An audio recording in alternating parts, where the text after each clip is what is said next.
In the autumn of 1897, a Philadelphia sister tried to prove, in open court, that her own brother had been too weak-minded in his final weeks to know what he was signing.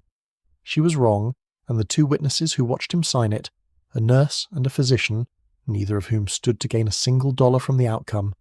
were the reason the court found she was wrong. What she never learned, because it was never her business to know, was where the document had been hidden for the 7 weeks before his death, or that the woman it named as heir had waited 3 full weeks after finding the one clue left for her before she so much as looked for it. That patience is the real subject of what follows.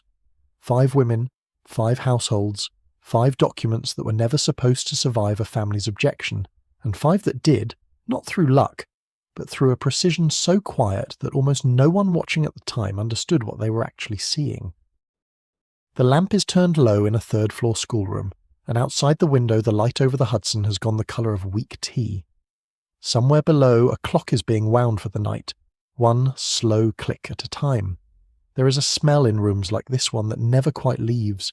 Chalk dust, beeswax, the cold mineral breath of a fireplace banked for the evening.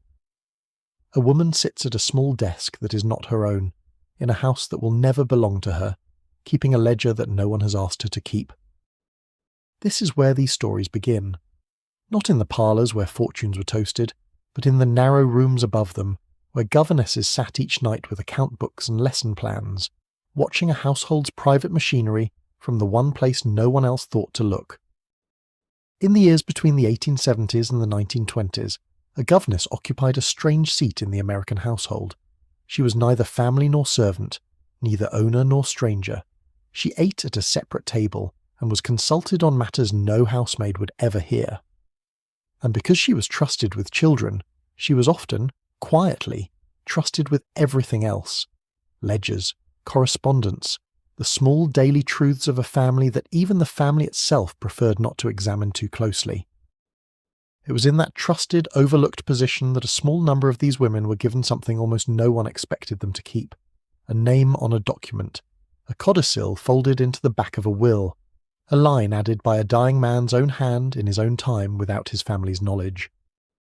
What follows are 5 such cases. In each, the women were not warned. In each, the family did not know until it was far too late to matter. And in each, what protected her was not luck, not sentiment, not the goodwill of the people around her, but the precise, unglamorous machinery of the law itself, followed to the letter by a woman who understood exactly what it required. The stories you're about to hear are fictional, inspired by the real legal landscape of Gilded Age America. They are not intended as legal advice. The legal concepts used, dower rights, codicils, probate, quitclaim deeds, are drawn from the period and used for atmosphere and narrative accuracy. If you enjoy listening to sleep stories like this, subscribe. I post stories like this weekly. There is a particular quality to autumn light along the Hudson in the last hour before supper, when the river turns the colour of hammered pewter, and the hills on the far bank go soft and blue at the edges. Ashcombe Hall stood above that river on a shelf of land planted with elms so old that no one in the household could remember them being anything but enormous. And on an evening in September of 1881, in a third-floor room with a slanted ceiling and 2 narrow beds, a young woman named Edith Calloway sat correcting a column of arithmetic in the last of that pewter light, waiting for the lamp to be worth lighting. She had come to Ashcombe Hall 11 years earlier, in the spring of 1870, when Theodore Ashcombe was 6 and his sister Louisa was a solemn, watchful 4. She had been recommended by a clergyman in Poughkeepsie, who had known her family before its fortunes declined, and she had arrived with 2 trunks, a set of references, and the particular quiet competence of a woman who has learned, early and thoroughly, not to expect very much from the world. 11 years is a long tenure for a governess. Most positions dissolved within 2 or 3, as children outgrew the schoolroom or families relocated or some small domestic friction ended an arrangement that had never been anything more than an arrangement. But Edith Calloway had stayed, through Theodore's growth into a serious bookish boy, and Louisa's into a girl who loved botany and hated her lessons in French, and through the slow decline of the household around them, because the mistress of the house, Constance Ashcombe, had died of a fever in the winter of 1874, leaving her husband, Josiah, a widower at 41 with 2 children, and a grief he rarely spoke of, and never fully set down. It was Josiah Ashcombe who had made his fortune in the grain trade out of the port at Albany, buying and shipping wheat and corn down the river to the mills and the markets of New York, and who had built over 3 decades of careful and occasionally ruthless dealing an estate substantial enough to place him comfortably among the second tier of Hudson Valley money. Not a Livingston or an Astor, but a man whose name was known and whose credit was good from Troy to the Battery. He owned Ashcombe Hall and its 400 acres outright. He owned separately a smaller property 11 miles upriver called Willow Bend, a farmhouse, and 60 acres of bottomland that he had purchased in his bachelor years before his marriage, and that he had never folded into the larger estate, keeping it instead in his own name, under a separate deed, for reasons he did not often explain even to himself. He owned shares in 2 grain elevators, a modest portfolio of railroad bonds, and, of course, the ordinary furniture of a Gilded Age fortune. The silver, the carriages, the household itself, valued down to the last chafing dish. He was, by the autumn of 1881, a man whose health had begun, quietly and without drama, to fail him. It was his heart, the Rhinebeck physician said, though he said it the way physicians of that era said most things, with a vagueness that left room for hope and very little room for planning. Josiah Ashcombe did not appear, to anyone who saw him at dinner or on his morning ride along the river road, to be a man in decline. He appeared, if anything, more deliberate than before, a man who had begun, in small and private ways, to put his affairs in order. Miss Calloway noticed this before anyone else in the household did, because she was the one who noticed most things at Ashcombe Hall, in the particular way that people who occupy the edges of a family's life often notice more than the family notices about itself. She saw that he had begun taking his correspondence to his study earlier in the evening, and staying there later. She saw that he had visited his attorney in Poughkeepsie 3 times in as many months, though the estate's ordinary business rarely required such frequent consultation. She saw, on an afternoon in October, that he had walked out along the river path alone, without his hat, and stood for a long while looking north toward Willow Bend, though the farmhouse itself was not visible from where he stood. She said nothing of any of this. It was not her place to say anything, and she had built 11 years of usefulness in that household on a foundation of knowing precisely where her place ended. It was Josiah himself who broke that boundary, on an evening in late October, when he asked her to remain after the children had gone up to bed, and poured 2 glasses of sherry, an intimacy that had never once occurred between them in 11 years, and told her in the plain, unhurried language of a man accustomed to settling accounts that he wished to discuss a matter of business. "You have raised my children more thoroughly than I have," he said, "and I do not say that as a reproach to myself, only as a fact I have had a long while to sit with. Constance would have wanted them raised as you have raised them, with patience and without indulgence, and without the kind of fear that so many households run on." He turned the sherry glass slowly in his hand, not drinking from it. "I am not a sentimental man, Miss Calloway, and I do not intend to become one tonight. But I have made a decision regarding my estate, and I think it only honest that you should hear of it from me, rather than discover it as a surprise to be managed after I am gone." He told her then that he intended to add a codicil to his will, a supplementary document, executed with the same formality as the will itself, that would leave her the property at Willow Bend, together with a modest trust sufficient to maintain it, in recognition of 11 years of service that he considered, in his own words, beyond the ordinary meaning of employment. He told her he had already discussed the matter with his attorney, a Mr. Harlan Voss of Poughkeepsie, who had drafted the necessary language, and that the document required only his signature, and the signatures of 2 witnesses to be legally complete. Miss Calloway did not weep, and she did not protest, though both reactions would have been understandable. She asked him instead a series of questions that revealed more about her character than any display of gratitude could have. Whether his sister, Mrs. Prudence Wexford, knew of his intention, whether the codicil would be filed with his existing will or kept separately, whether the witnesses to the document would be persons with any financial interest in the estate. Josiah Ashcombe, who had spent 30 years assessing the competence of the men he did business with, looked at her with something that might have been the beginning of respect, and something that might have been relief, and answered each question with the same careful precision she had asked them. His sister did not know, and he did not intend for her to know before his death. The codicil would be executed separately from the will and lodged with Mr. Voss for safekeeping, to be produced and probated alongside the will itself when the time came, and the witnesses, he had already decided this, would be Dr. Ambrose Fenwick, the family physician who had no interest whatsoever in the Ashcombe estate, and Mr. Voss's own clerk, a young man named Silas Merritt, who likewise stood to gain nothing from its provisions. "You understand why I'm telling you all of this," Josiah said, "rather than simply informing you after the fact." "I believe so," Miss Calloway said. "You wish me to understand that this was done properly, so that if it is ever questioned, I will know exactly how to answer."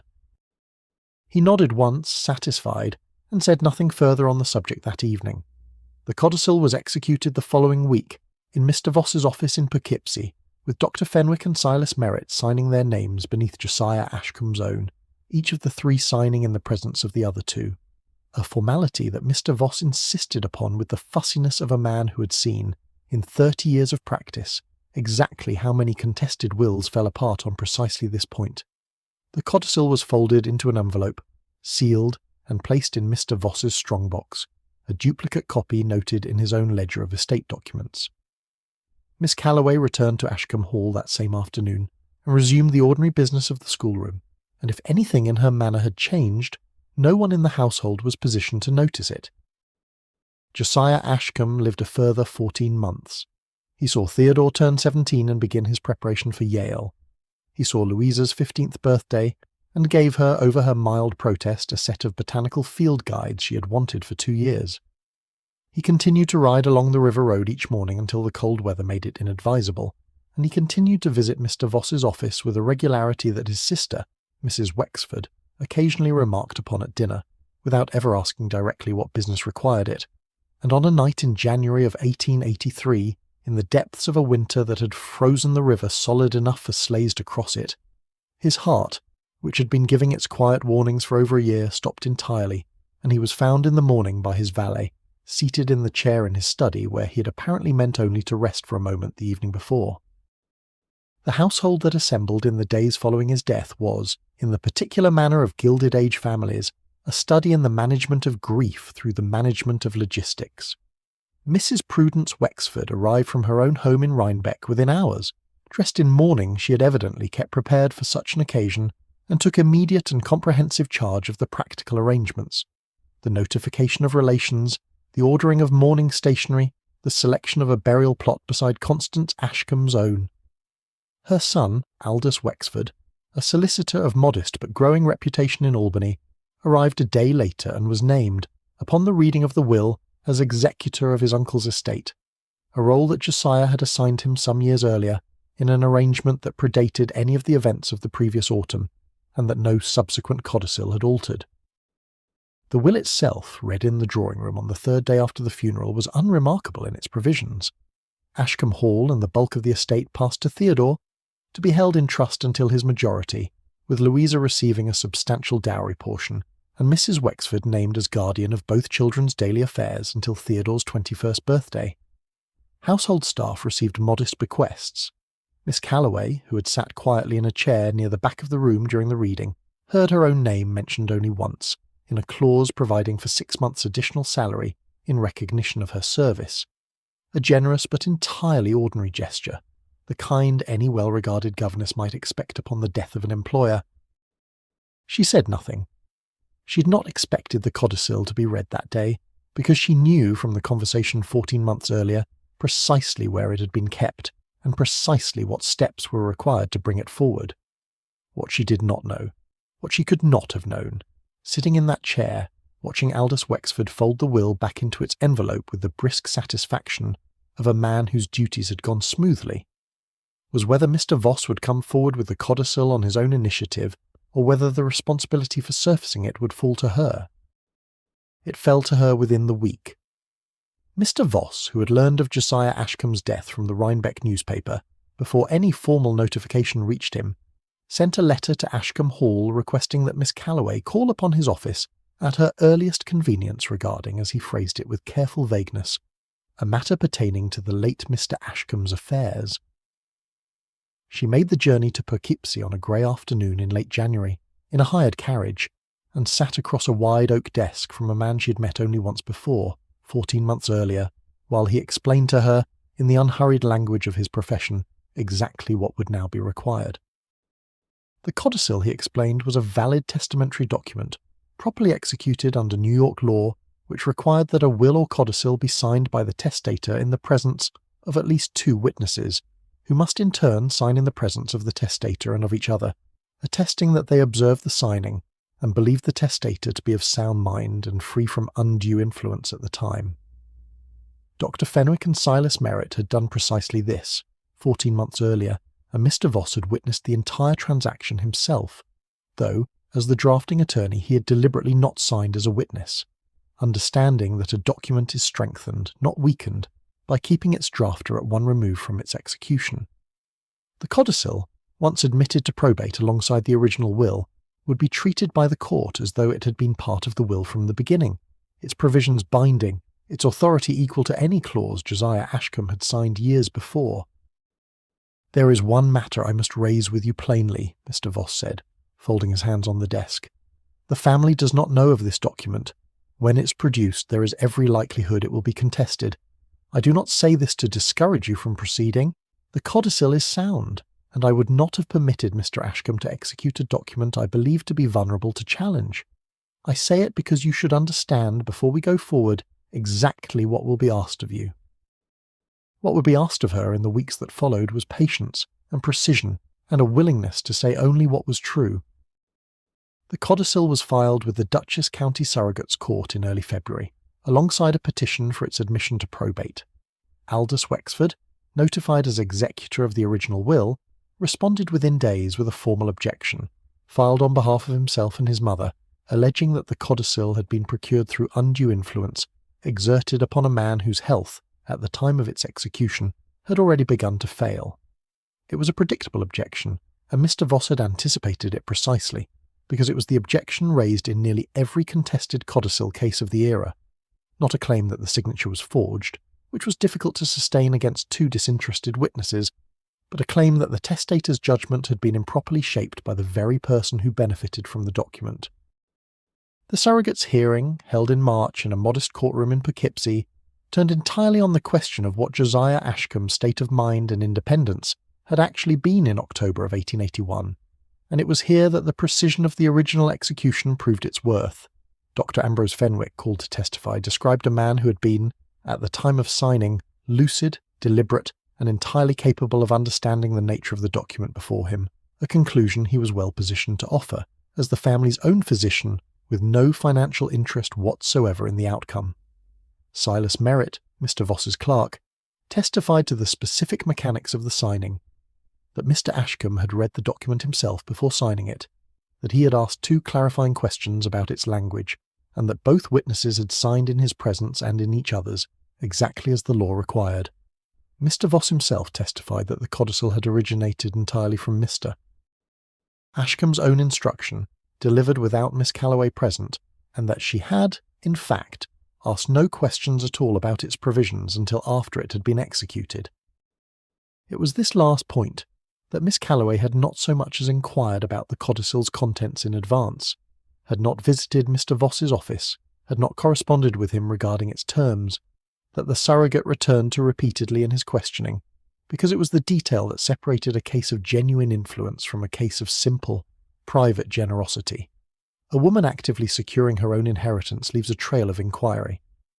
A woman informed of a decision already made leaves none. Miss Calloway, called to testify in her turn, answered every question put to her with the same unadorned directness she had shown Josiah Ashcombe on the evening he first told her of his intention, confirming that she had been informed of the codicil after it was drafted, that she had asked only whether it had been done properly, and that she had taken no action of any kind regarding the property at Willow Bend until after Mr. Ashcombe's death, when Mr. Voss's letter arrived. The surrogate admitted the codicil to probate in April, finding no credible evidence of undue influence and ample evidence of proper execution. Mrs. Wexford did not attend the reading of the ruling. Aldous Wexford, whose objection had been filed as much out of professional caution as personal conviction, did not appeal.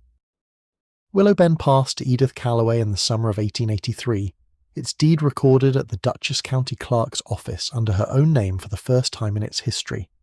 She did not leave Ashcombe Hall immediately. Louisa was not yet 18, and there remained a year of instruction Miss Calloway had no intention of abandoning midway. But she visited the farmhouse that August, alone, walking through its empty rooms with the particular quiet of a woman taking inventory of a life she had not expected to have. The bottomland along the river had gone slightly wild in the years since Josiah's last visit there, but the house itself was sound, its foundation dry, its chimneys drawing well when she tested them with a small fire in the kitchen hearth. She stood at the window of what would become, in the following spring, her own small parlour, and looked out at the same stretch of river that Josiah Ashcombe had once looked toward from the path below his own house, without ever quite explaining to anyone why. The light on the water that afternoon was the same pewter colour it had been 11 years earlier, on the evening she first arrived at Ashcombe Hall with 2 trunks and a clergyman's letter of introduction. And if there was a difference now, it was only this, that she was looking at the river from a house that belonged to her, deeded and recorded and beyond any family's power to reclaim, because a man had told her the truth in advance, and a lawyer had done his work without haste, and she had asked only the questions that mattered, and no others. There is more to this story than the courtroom alone, and it is worth lingering a moment longer in it, the way a good fire is worth sitting beside a while after the room has gone quiet, because the months between the filing of the codicil and its final admission to probate were not, for Miss Calloway, months of waiting so much as months of a very particular kind of discipline. She did not visit Mr. Voss's office again after that first meeting in January, though she might easily have found reasons to. She did not write to Dr. Fenwick to thank him in advance for testimony he had not yet given, though the impulse, she admitted to herself once late at night, with the household asleep around her, was not an easy one to set aside. She understood, with the same clarity she had brought to every question she had ever asked Josiah Ashcombe, that the strength of her position lay entirely in its stillness. A codicil procured through influence announces itself through the beneficiary's activity, the visits, the letters, the careful cultivation of witnesses after the fact. A codicil that had nothing to hide required nothing further from her at all, and so she gave it nothing further, and continued instead with the ordinary business of Louisa's lessons in French conjugation, and the slow, patient work of preparing a 17-year-old girl for a world that would, in a year's time, no longer include a schoolroom. It was during those same months that Mrs. Wexford, who had moved into Ashcombe Hall to oversee the household in her capacity as guardian, began to make her own inquiries into the matter, not directly to Miss Calloway, whom she treated throughout the period with a cool and scrupulous courtesy, but to the household staff and to acquaintances in Rhinebeck society who might have known something of Josiah's private affairs in his final year. What she learned, or believed she had learned, was assembled into the objection her son filed with the surrogate's court, and it rested, in the end, on an argument as old as inheritance disputes themselves, that a woman in daily proximity to a vulnerable man must, by the simple fact of that proximity, be suspected of having shaped his final wishes to her own advantage. It is worth pausing on this argument, because it recurs in one form or another throughout every case in this collection, and because understanding why it so often failed tells us something true about how the law of that era actually worked, beneath its surface of formality and delay. Proximity alone was never sufficient grounds to void a testamentary document. What the courts required, what surrogates across the country had required, with increasing consistency since the middle of the century, was evidence of active procurement, that the beneficiary had participated in drafting the document, had isolated the testator from other advisers, had concealed the document's existence from the very attorney entrusted with the estate's affairs, or had otherwise inserted herself into the mechanics of its creation in a manner inconsistent with simple gratitude freely given. Where a testator retained his own independent counsel, where the document was drafted according to his own stated wishes and not the beneficiary's, and where the beneficiary herself took no active role in its preparation, the law was reluctant, not unwilling, but reluctant, to substitute a court's suspicion for a dying man's clearly documented intention. This was the quiet, procedural truth that protected Edith Calloway, and it was a truth she understood instinctively, without ever having studied law a day in her life, because she had spent 11 years learning to read a household with the same attention she brought to a child's composition, noticing what was said and what was carefully left unsaid, and what the space between the two revealed about a person's true character. She had watched Josiah Ashcombe conduct his business affairs for over a decade. She knew that he was not a man who acted on impulse, and she knew, with the particular certainty that comes from long observation rather than argument, that whatever else might be said of the codicil, it could never honestly be said that he had not known his own mind. The surrogate, in his written ruling, noted precisely this. He observed that the testator had retained the same attorney he had used for over 20 years of business dealings, that the codicil disposed of a single, discrete piece of property acquired long before his marriage and never incorporated into the family's principal estate, and that its beneficiary had taken no part whatsoever in its drafting or execution. He noted further that the timing of the codicil, some 14 months before Mr. Ashcombe's death, at a point when his health had begun to decline but had not yet reached any crisis, was consistent with the deliberate, unhurried planning of a man who had simply, and without any evidence of confusion, decided to reward long and faithful service in a manner he considered appropriate to the service rendered. It was not, the surrogate wrote, the court's place to substitute its own judgment of proportion for the testator's, so long as the document itself met the law's requirements for valid execution. Theodore Ashcombe, who had returned from his first year at Yale for his father's funeral, and remained through the spring while the matter of the codicil was resolved, took no part in his aunt's objection, and it is worth noting this too because his restraint says something about the household Miss Calloway had helped to raise. He was by that point a serious young man of 18, already showing the particular gravity that would characterize him in later life, and when the ruling was announced, he sought Miss Calloway out in the schoolroom, a room he had not entered except in passing for several years, and told her, with the awkward formality of a young man unused to expressing gratitude directly, that his father had been right to do what he did, and that he was glad of it. Louisa, for her part, cried when she learned of the codicil, though not, she was careful to explain to Miss Calloway afterward, out of any resentment at the diminishment of her own inheritance. The codicil's provisions were modest against the scale of the full estate, and Louisa's dowry portion remained untouched by it, but out of something closer to relief, that her father had found a way, in his final year, to say plainly what he had perhaps never found the words to say directly to the 2 children he left behind, that care, sustained over years without complaint or fanfare, was a debt as real as any other, and one he had intended, in his own careful way, to pay. Miss Calloway remained at Ashcombe Hall through Louisa's 18th birthday, in the spring of 1884, and left the household that summer with the same 2 trunks she had arrived with 14 years earlier, though considerably more settled in their contents. She did not marry. She did not, in the years that followed, become a figure of any particular note in Rhinebeck society, which continued to regard her, when it regarded her at all, with the mild, unplaceable curiosity that small river towns reserve for women who have quietly become more independent than their origins would have predicted. She kept the farmhouse at Willow Bend for the remainder of her life, renting out the bottom land to a local farmer on terms she negotiated herself, with the same unhurried precision she had once brought to a lesson in arithmetic, and receiving, each autumn, a portion of the harvest in a settlement that required no one's permission but her own. She kept, too, a small portrait of Josiah Ashcombe, not the formal one that hung in the front hall of the hall itself, but a smaller likeness that Louisa had given her before her marriage some years later, painted from a photograph taken not long before his death.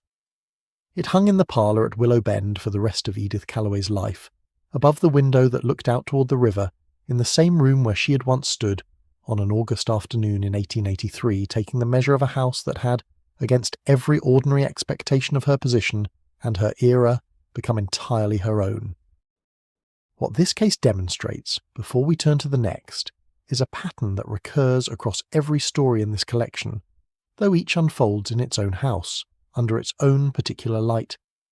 The women who kept what they were given did not keep it through argument, or through appeal to sympathy, or through any dramatic assertion of their own worth.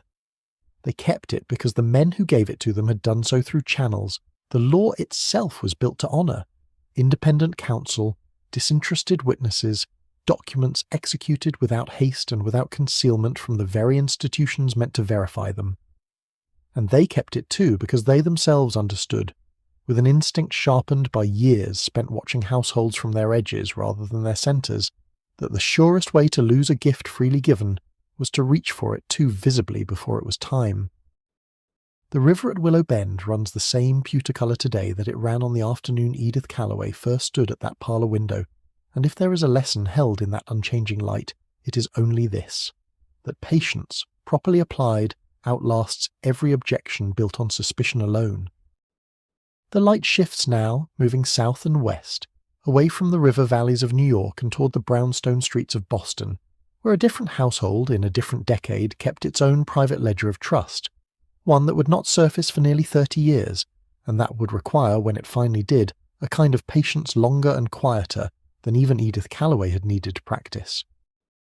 In a townhouse on Mount Vernon Street, in the years just after the war, there was a room on the second floor that the family called the accounts room, though it had begun its life as a nursery, and though the woman who worked there each morning had begun her own life in that house as a governess, to children who were, by the time this story properly starts, long since grown and settled into households of their own.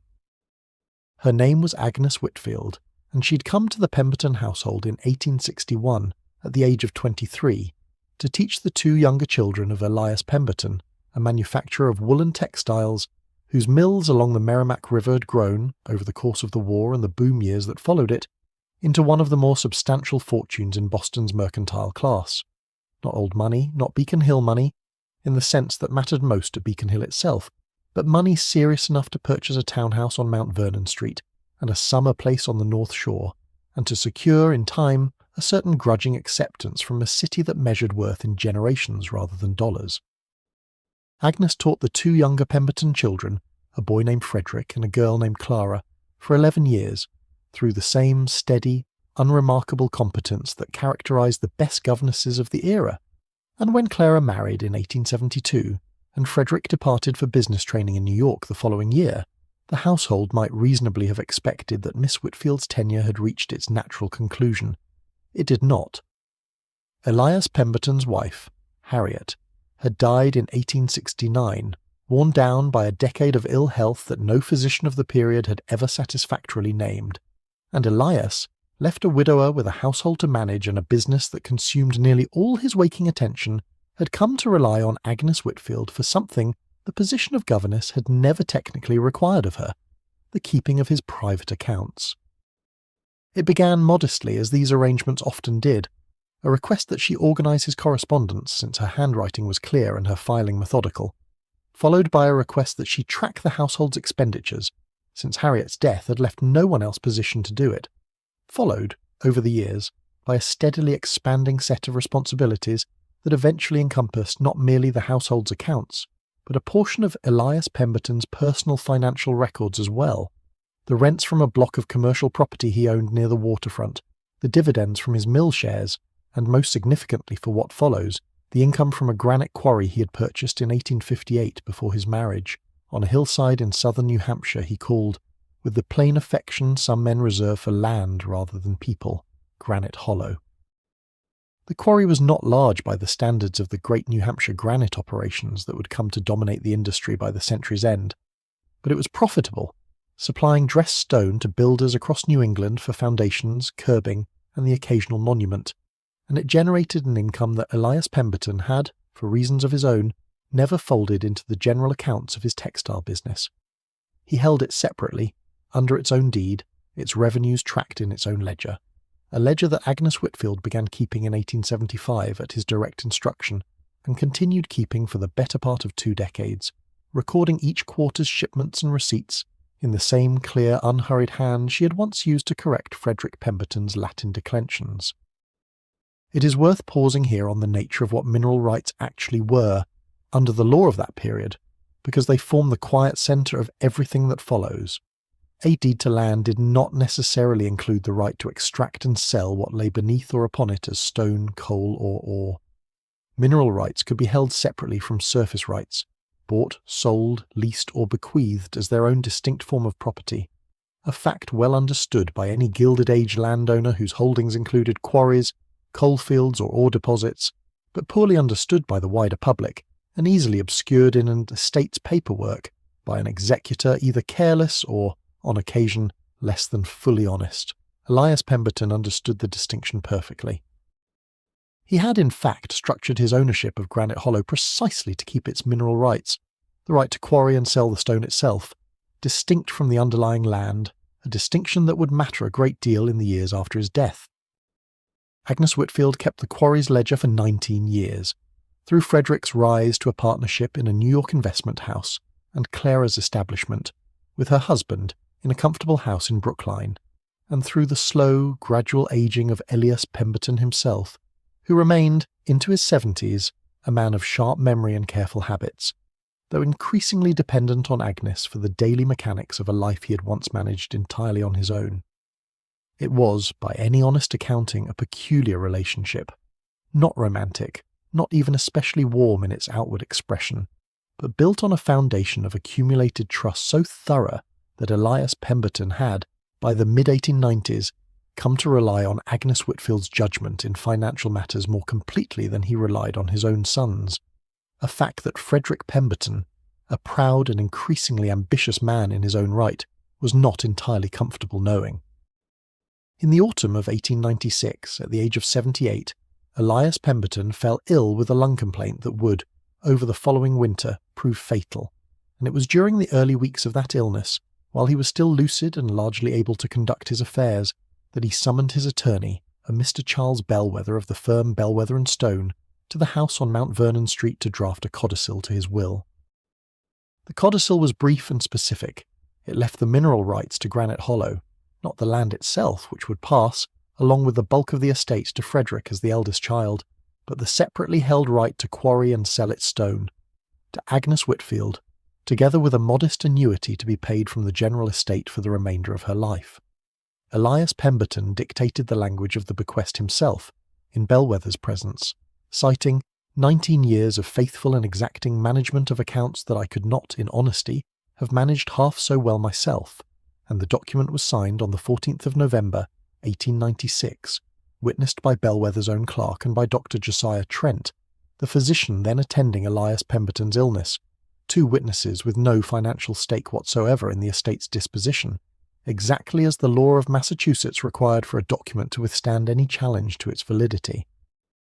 What makes this case different from the one before it, different in a way that matters a great deal to what Agnes Whitfield would eventually be required to do, is that Elias Pemberton did not tell his son of the codicil, and did not, in the months of his declining health that followed, ever find quite the right moment to correct that omission. He told Agnes herself, giving her a copy of the document for her own records, as Bellwether had recommended, in the event of any confusion after my death. He did not tell Frederick, and when Frederick visited his father during the final weeks of his illness, their conversations concerned the mill's operations and Frederick's own growing family, and never once touched on the disposition of Granite Hollow, which Frederick had by that point come to regard, without any particular reflection on the matter, as simply another piece of the estate he would one day inherit in full. Elias Pemberton died in February of 1897. The will was read within the week, and its principal provisions surprised no one. The Mount Vernon Street house, and the bulk of the mill holdings to Frederick, as executor and principal heir. A generous settlement to Clara. Smaller bequests to household staff and to several Boston charities Elias had long supported. The codicil concerning Granite Hollow was not read that day, because it had not been filed with the original will, remaining instead in Bellwether's own office, exactly as it had been executed 3 months earlier, a common enough arrangement for a codicil drafted separately and near the end of a testator's life, but one that placed, quite by circumstance rather than by anyone's design, a great deal of weight on whether Bellwether himself would come forward with it promptly, or whether some other complication would arise first. The complication arose within a matter of weeks, and it arose from Frederick Pemberton's own hand, though it is worth saying plainly, before this story goes any further, that there is no certain evidence Frederick acted from anything worse than carelessness, and a son's unexamined assumption that everything his father had owned was now, by the ordinary logic of inheritance, simply his. As executor, Frederick was responsible for preparing the estate's inventory, the formal accounting of assets required by the Suffolk County Probate Court, before the estate could be distributed, and in assembling that inventory, working from the mill's own records and from his father's general ledgers rather than from the separate quarry accounts Agnes Whitfield had kept for 19 years, Frederick listed Granite Hollow simply as a parcel of real property, its mineral rights unmentioned, its value assessed as unquarried farmland worth a fraction of what the operating quarry actually generated each year. Whether this was an honest oversight, born of Frederick's unfamiliarity with the distinction between surface and mineral rights, or something closer to a convenient blindness that served his own interests rather better than a fuller accounting would have, this is a question the surviving record cannot fully answer, and it is not, in the end, the question that mattered most to how the case resolved. What mattered was that Agnes Whitfield, reading the published inventory in the spring of 1897, understood immediately and precisely what had happened, because she alone, of everyone connected to the estate, had kept the quarry's actual books for 19 years, and knew exactly what Granite Hollow was worth, and exactly what rights attached to it, and exactly what document, sitting quietly in Bellwether's office, established that those rights no longer belonged to the general estate at all. She did not write to Frederick. She did not confront him, or accuse him, or make any move that might later be characterized in a contested proceeding as pressure applied by a beneficiary eager to secure her own interest. She did precisely what the Codicil itself and Bellwether's careful drafting of it had positioned her to do. She wrote to Charles Bellwether, informing him that the estate's published inventory appeared to omit the mineral rights addressed in the Codicil he had drafted the previous November, and asking him, as the estate's own attorney of record, what steps were appropriate to bring the matter before the probate court. Bellwether, to his credit and to the credit of a professional obligation he took seriously, filed the codicil with the Suffolk County Probate Court within the week, together with a formal notice to Frederick Pemberton, as executor, that the estate's inventory required amendment. It is worth understanding what this meant procedurally, because it is the hinge on which the entire case turned. Once a codicil has been properly executed, signed by the testator, witnessed according to the requirements of the jurisdiction, and free of any credible challenge to the testator's capacity or freedom from influence at the time of signing, it is not merely a suggestion to be weighed against an executor's own inventory. It is a legal instrument with the same binding force as the will itself, and an executor who becomes aware of its existence has an affirmative duty to amend the estate's accounting accordingly, whether or not the omission serves his own interest. Frederick Pemberton, confronted with the codicil and with Bellwether's own confirmation of its proper execution, did not contest its validity outright. The circumstances of its signing, witnessed by a disinterested clergyman's substitute in Dr. Trent and by Bellwether's own clerk, left little room for a credible claim of undue influence, particularly given that Agnes Whitfield had, by every account, taken no part whatsoever in arranging its drafting. What Frederick contested instead, in a petition filed with the probate court in June of 1897, was the scope of the bequest itself, arguing that his father's language, which left Agnes the mineral rights to Granite Hollow, should be read narrowly, as applying only to stone already quarried and awaiting sale at the time of his father's death, rather than to the ongoing, continuing right to extract and sell stone from the property in perpetuity. It was, Bellwether observed privately to Agnes when the petition was filed, a lawyer's argument rather than an honest one, a technical reading designed to extract value from language that had never been intended to carry the meaning Frederick now proposed for it, and it was here that Agnes Whitfield's 19 years of meticulous record-keeping became, in the most literal and consequential sense, her defence. She produced for the probate court's review the complete ledgers of Granite Hollow's operation from 1875 through 1896, records that documented, in her own unbroken hand, the quarry's continuous operation as an ongoing commercial enterprise, its quarterly shipments, its standing contracts with builders in Manchester and Nashua, its annual income averaging some $4,000 a year across 2 decades. No reasonable reading of the codicil's language, set against 2 decades of documented continuous operation that Elias Pemberton had watched and approved every quarter of his working life, could sustain Frederick's argument that his father had intended to bequeath only a single season's inventory of cut stone. The probate court agreed, in a ruling issued in September of 1897, finding that the codicil conveyed the ongoing mineral rights to Granite Hollow in their entirety, and ordering the estate's inventory amended accordingly. Frederick Pemberton did not appeal. Whatever calculation had led him to test the narrower reading, it did not survive contact with 19 years of his own father's ledgers, kept in a governess's hand, entered without a single missing quarter across 2 decades of quiet, continuous diligence. Agnes Whitfield did not quarry the stone herself, of course, nor did anyone expect her to. She retained the quarry's existing foreman and its existing contracts, drawing an income from Granite Hollow for the remaining 11 years of her own life that exceeded by a considerable margin anything a governess's salary could ever have provided her, and she continued, out of habit as much as necessity, to keep a ledger of its operations in her own hand until the year of her death, a private accounting that no one but herself would ever again have reason to consult, but that she maintained anyway, with the same unhurried thoroughness she had brought to every column of figures she had ever entered in that house on Mount Vernon Street. What this case adds to the one before, it is a particular kind of lesson about the danger and the eventual futility of an executor's convenient blindness. Frederick Pemberton did not need to have acted from malice for his omission to have mattered. The law did not require proof of his intentions, only proof of the document itself, and proof that its terms had been properly understood. And it is worth noting too, gently before this story closes, that what protected Agnes Whitfield in the end was not any single dramatic confrontation, but the same quiet, patient accumulation of evidence that had characterized her entire relationship to that household. 19 years of figures entered without fanfare, waiting, as it turned out, for exactly the moment they would be needed. The room on the second floor of the Mount Vernon Street house is used for other purposes now, and has been for a long while. But somewhere in the private papers Agnes Whitfield left behind at her own death in 1908, carefully bound and dated, is the last ledger of Granite Hollow's operations, a final column of figures entered in the same clear hand she had used since 1875, closing out an account that had, in the end, closed rather more generously than anyone but its keeper had ever expected. We move now further south, to Philadelphia, and to a household where the threat to a governess's quiet inheritance did not come from an executor's carelessness, but from something closer to deliberate concealment,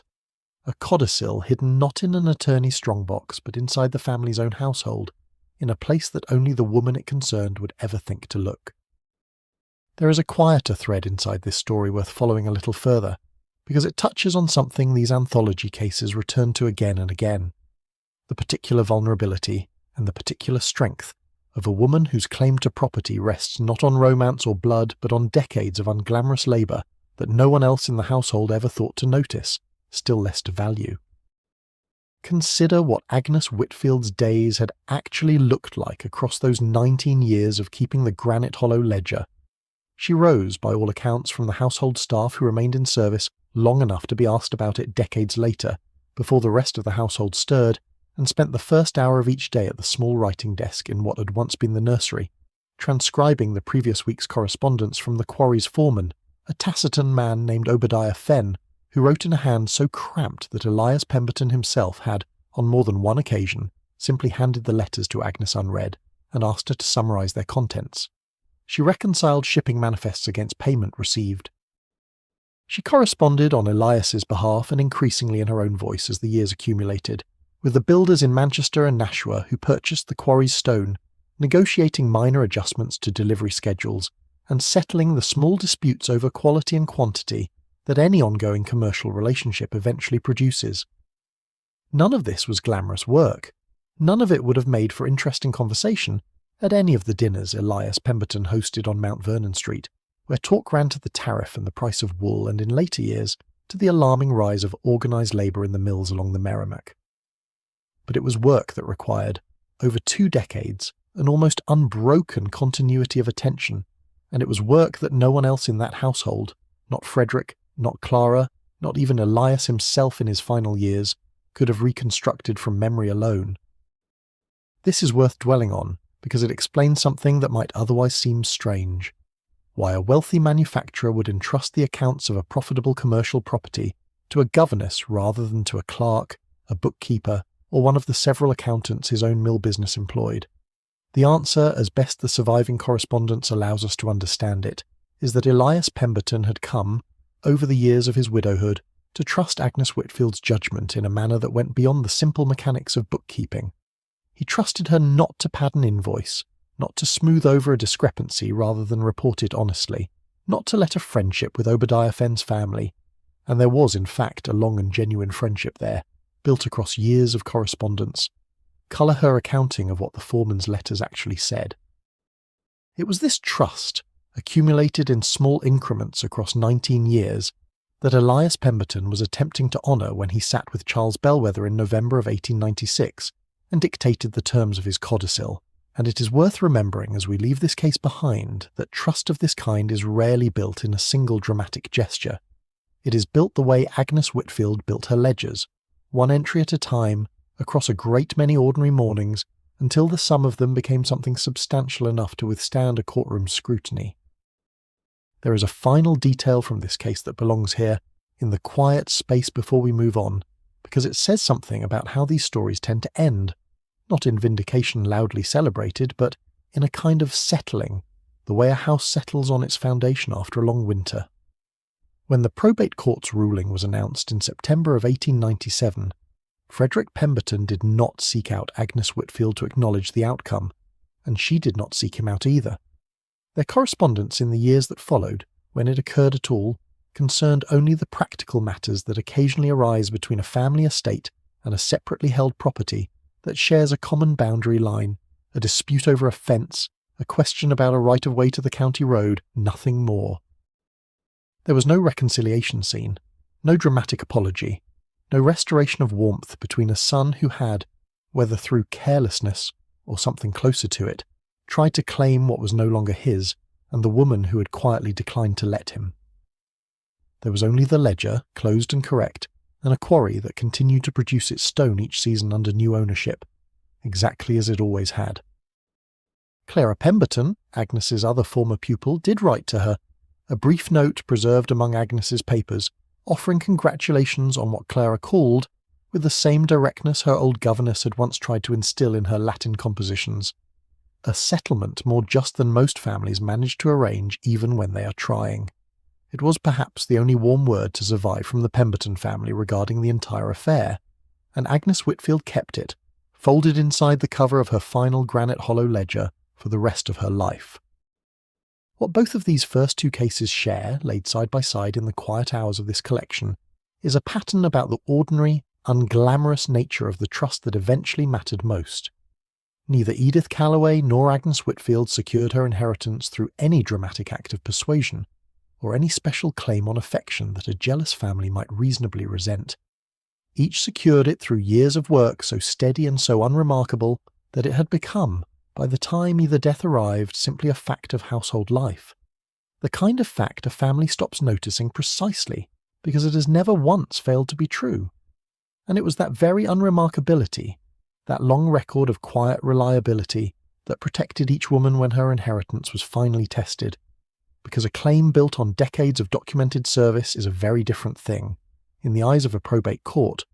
from a claim built on nothing but a family's suspicion of a woman they had never quite learned to see. There is a particular hush that settles over a sick room in its final weeks, a hush that has nothing to do with silence. There is often a great deal of sound in a sick room, the creak of a chair, the low murmur of a nurse's instructions, the laboured rhythm of breathing that everyone present has learned, without wanting to listen for. And everything to do with the sense that time itself has narrowed to the width of a single room, a single bed, a single failing body around which an entire household has quietly reorganised its days. In the winter of 1889, in a house on Rittenhouse Square built from the profits of 40 years in Pennsylvania iron, that room belonged to Cornelius Merrick, and the household reorganised around it belonged, in every practical sense, to a woman named Vivian Ashford, who had come to the Merrick house 9 years earlier as governess to Cornelius's only daughter, Rosalind, and who had remained, through the ordinary drift of a long tenure, as something closer to the household's quiet centre than its official position ever quite acknowledged. Cornelius Merrick had built his fortune in the years after the war, expanding a modest foundry his own father had established into one of the more significant ironworking concerns in the Delaware Valley, supplying rail and structural iron to a country that seemed, throughout the 70s and 80s, to be building itself anew at a pace no one entirely understood while it was happening. He had married late, at 41, to a woman named Eleanor Corliss, whose family connected the Merrick fortune, still relatively new, to an older and more established Philadelphia name, and Rosalind, born in 1875, was their only child, a fact that would matter a great deal to everything that followed, because it meant that when Eleanor died of complications following a second, unsuccessful pregnancy in 1878, Cornelius Merrick was left with a single daughter, 3 years old, and a household he had no idea how to raise her in. Vivian Ashford arrived in 1880, recommended by a Philadelphia clergyman who had known her father, a schoolmaster of modest means and considerable learning, who had died leaving his daughter with an excellent education and very little else. She was 26 years old, unmarried, and possessed of the particular combination of gentleness and firmness that made her, within a year of her arrival, indispensable to a household that had been, until then, run largely by a series of housekeepers who managed the domestic mechanics competently enough, but had no idea what to do with a grieving, motherless 5-year-old.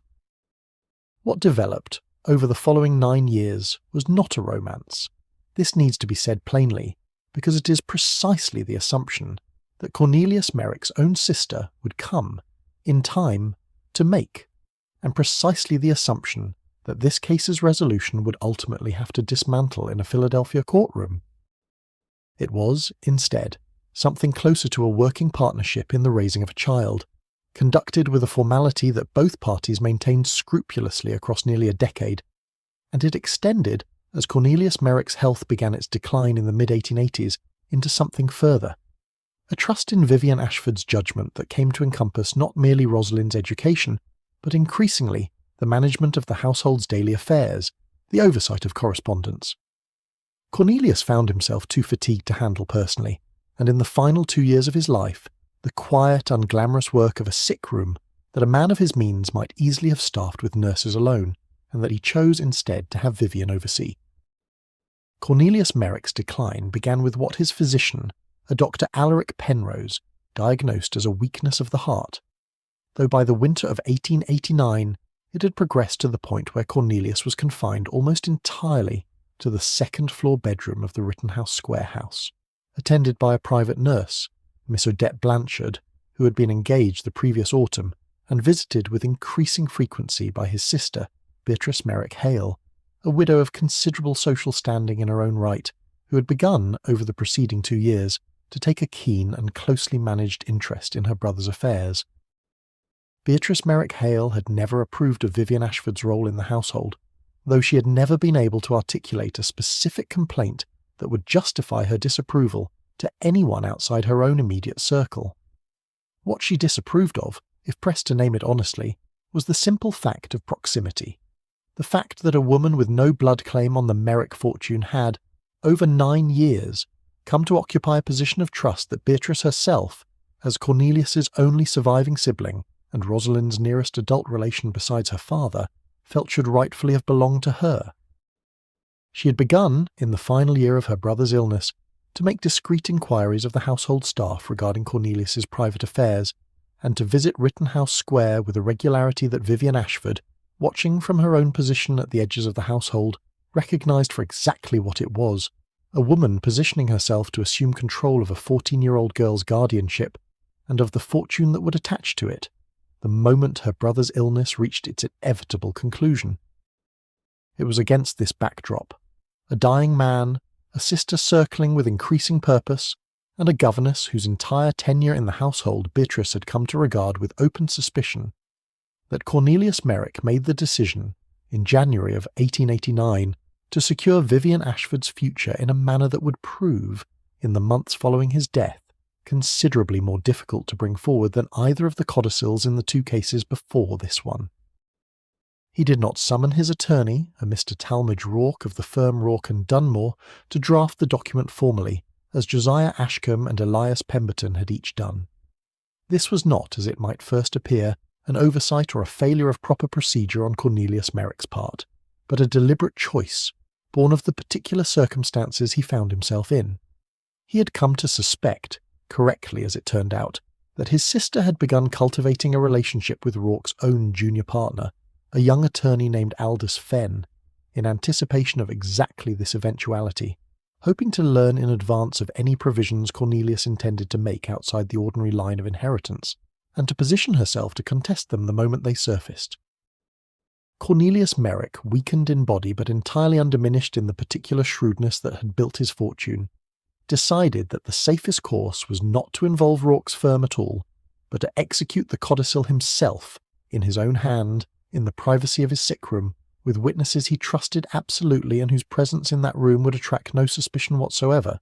because they were already there each day, tending to the ordinary business of his illness. On the evening of the 14th of January 1889, with Dr. Penrose present for his regular evening visit, and Miss Odette Blanchard on duty as his attending nurse,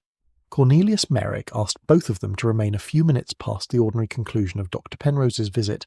and produced from beneath the coverlet of his own bed a single sheet of paper on which he had already written, in his own hand, and over the course of several private hours earlier that week, a codicil to his will. The document was brief. It left to Vivian Ashford a trust of $40,000 to be administered separately from Rosalind's own inheritance and free of any claim by his estate's general executors, in recognition, as the document itself stated, of 9 years of care for my daughter that no employment could ever adequately compensate, and of a trust I extend now because I have found no reason, in 9 years, that it should ever have been withheld. He signed the document in the presence of Dr. Penrose and Miss Blanchard, and each of them, in turn, signed beneath his signature, attesting that they had witnessed him sign it, that he appeared to them to be of sound mind, and that he had signed it freely without any pressure or influence they could observe, the same formal requirements of witnessed execution that had protected the codicils in both cases before this one,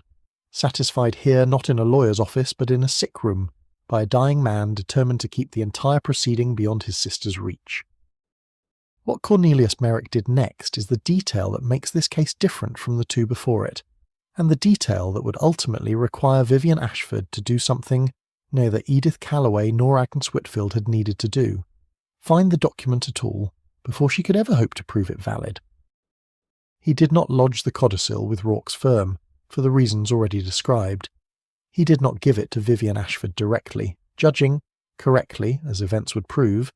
that his sister's suspicions had already fastened on Vivian closely enough that any document found in the governess's own possession would be presumed, by Beatrice and by any court she managed to bring the matter before, to have been solicited or even drafted by Vivian herself, rather than freely given. Instead, Cornelius Merrick did something that reflected both his engineer's habit of mind and a certain dry, private humour that had apparently survived his illness largely intact. He concealed the document inside his own roll-top desk, in a shallow drawer built behind a false panel at the rear of the writing surface, a feature the desk's maker, a Philadelphia cabinet maker of some repute, had included as a standard fitting in a line of desks built for exactly this purpose, the concealment of documents a man wished to keep from casual inspection, and a feature that Cornelius Merrick, who had purchased the desk some 15 years earlier and used its hidden compartment for nothing more dramatic than the occasional private letter, now put to its intended use for the first and only significant time in the piece of furniture's history. He told no one of the compartment's exact location except Vivian Ashford, and he told her not directly in the sick room, where a conversation of that kind might have been observed or later suspected, but through a small, folded note left inside a book of poetry. Tennyson, a volume Vivian read aloud to Rosalind in the evenings, and that Cornelius knew from 9 years of observing the household's habits would pass through Vivian's own hands within days of his death, once the ordinary business of comforting a grieving 14-year-old resumed its place in the house's routine. The note, when Vivian eventually found it, contained a single sentence in Cornelius Merrick's own hand. "The desk holds more than it appears to, and you will know when the time comes precisely where to look."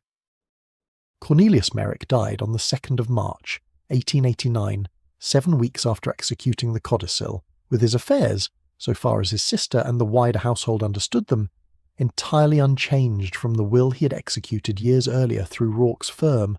a will that left the bulk of his fortune in trust for Rosalind, with Beatrice Merrick Hale named as his nearest adult relation, guardian of both Rosalind's person and her inheritance, until her 21st birthday.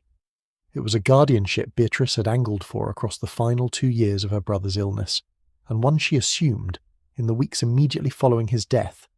with a briskness that left little room in the household for anyone's grief but her own carefully managed public display of it.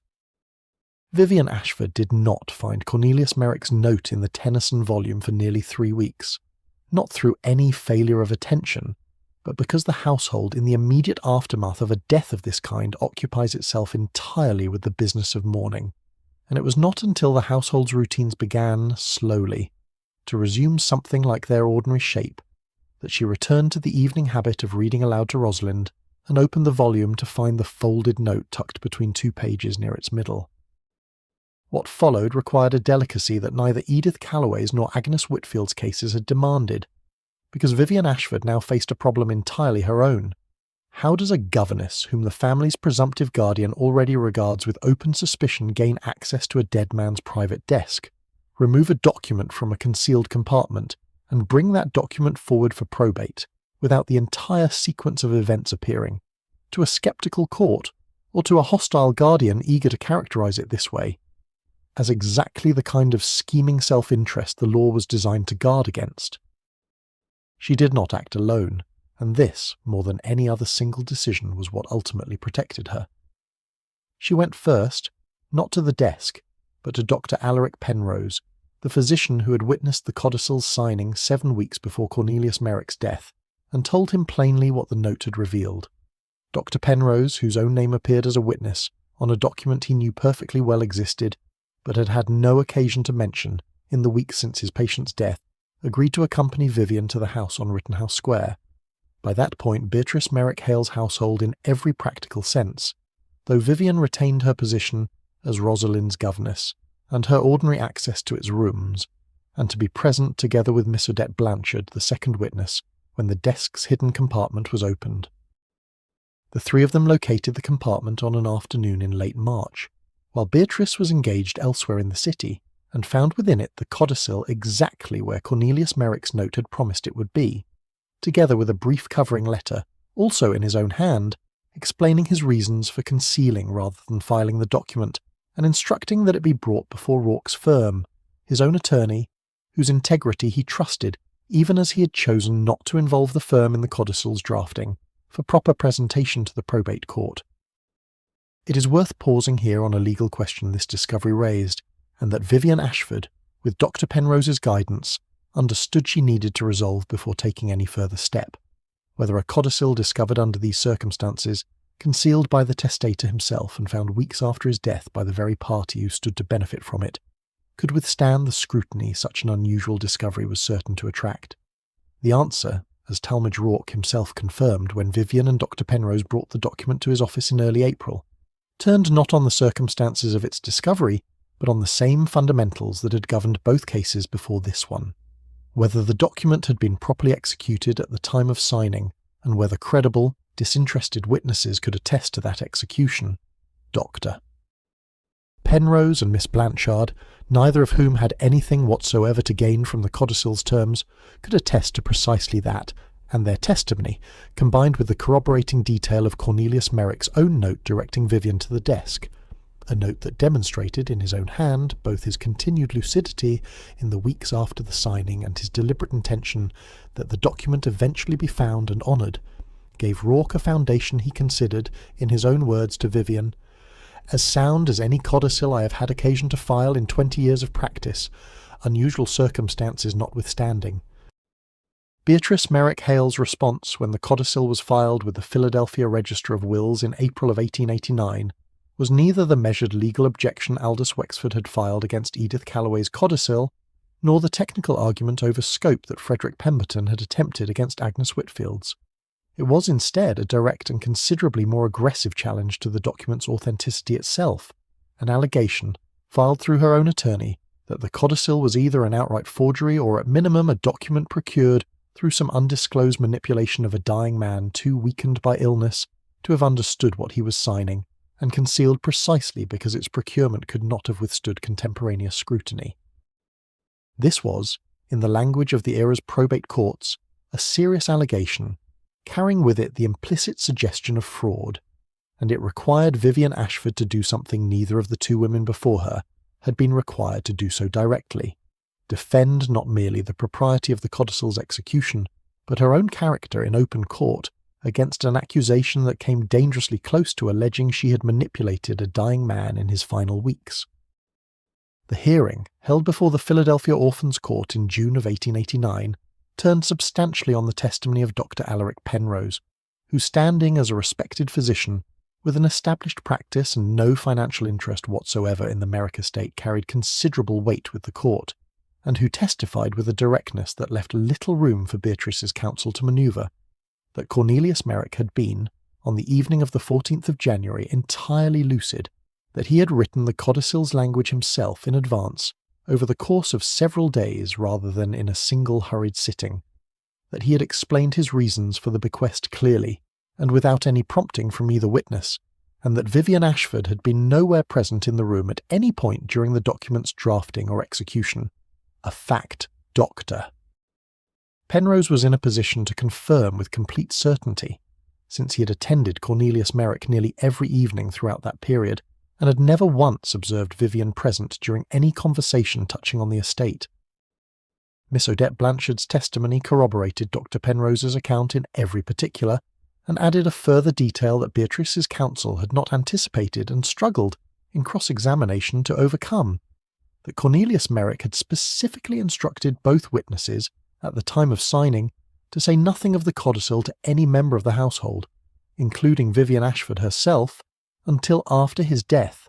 an instruction both witnesses had honoured precisely, and one that explained more persuasively than any other single piece of evidence in the proceeding why Vivian had not learned of the document's existence until she discovered Cornelius Merrick's note in the Tennyson volume weeks after his funeral. A woman actively conspiring to procure her own inheritance does not typically arrange to be kept ignorant of the document's existence for weeks after its execution. A woman genuinely unaware of a gift being prepared on her behalf does precisely that, through no design of her own. The Orphans' Court, in a ruling issued in August of 1889, found no credible evidence of forgery, undue influence, or diminished capacity, and admitted the codicil to probate. Beatrice Merrick Hale's guardianship of Rosalind's person and general inheritance remained undisturbed by the ruling. The codicil touched only the separate $40,000 trust for Vivian Ashford, and made no claim whatsoever on Rosalind's own fortune. But the defeat, coming as it did after Beatrice's own aggressive allegation of fraud, had been so thoroughly dismantled in open court, marked, by every account of those who observed the Merrick family's standing in Philadelphia society over the following years,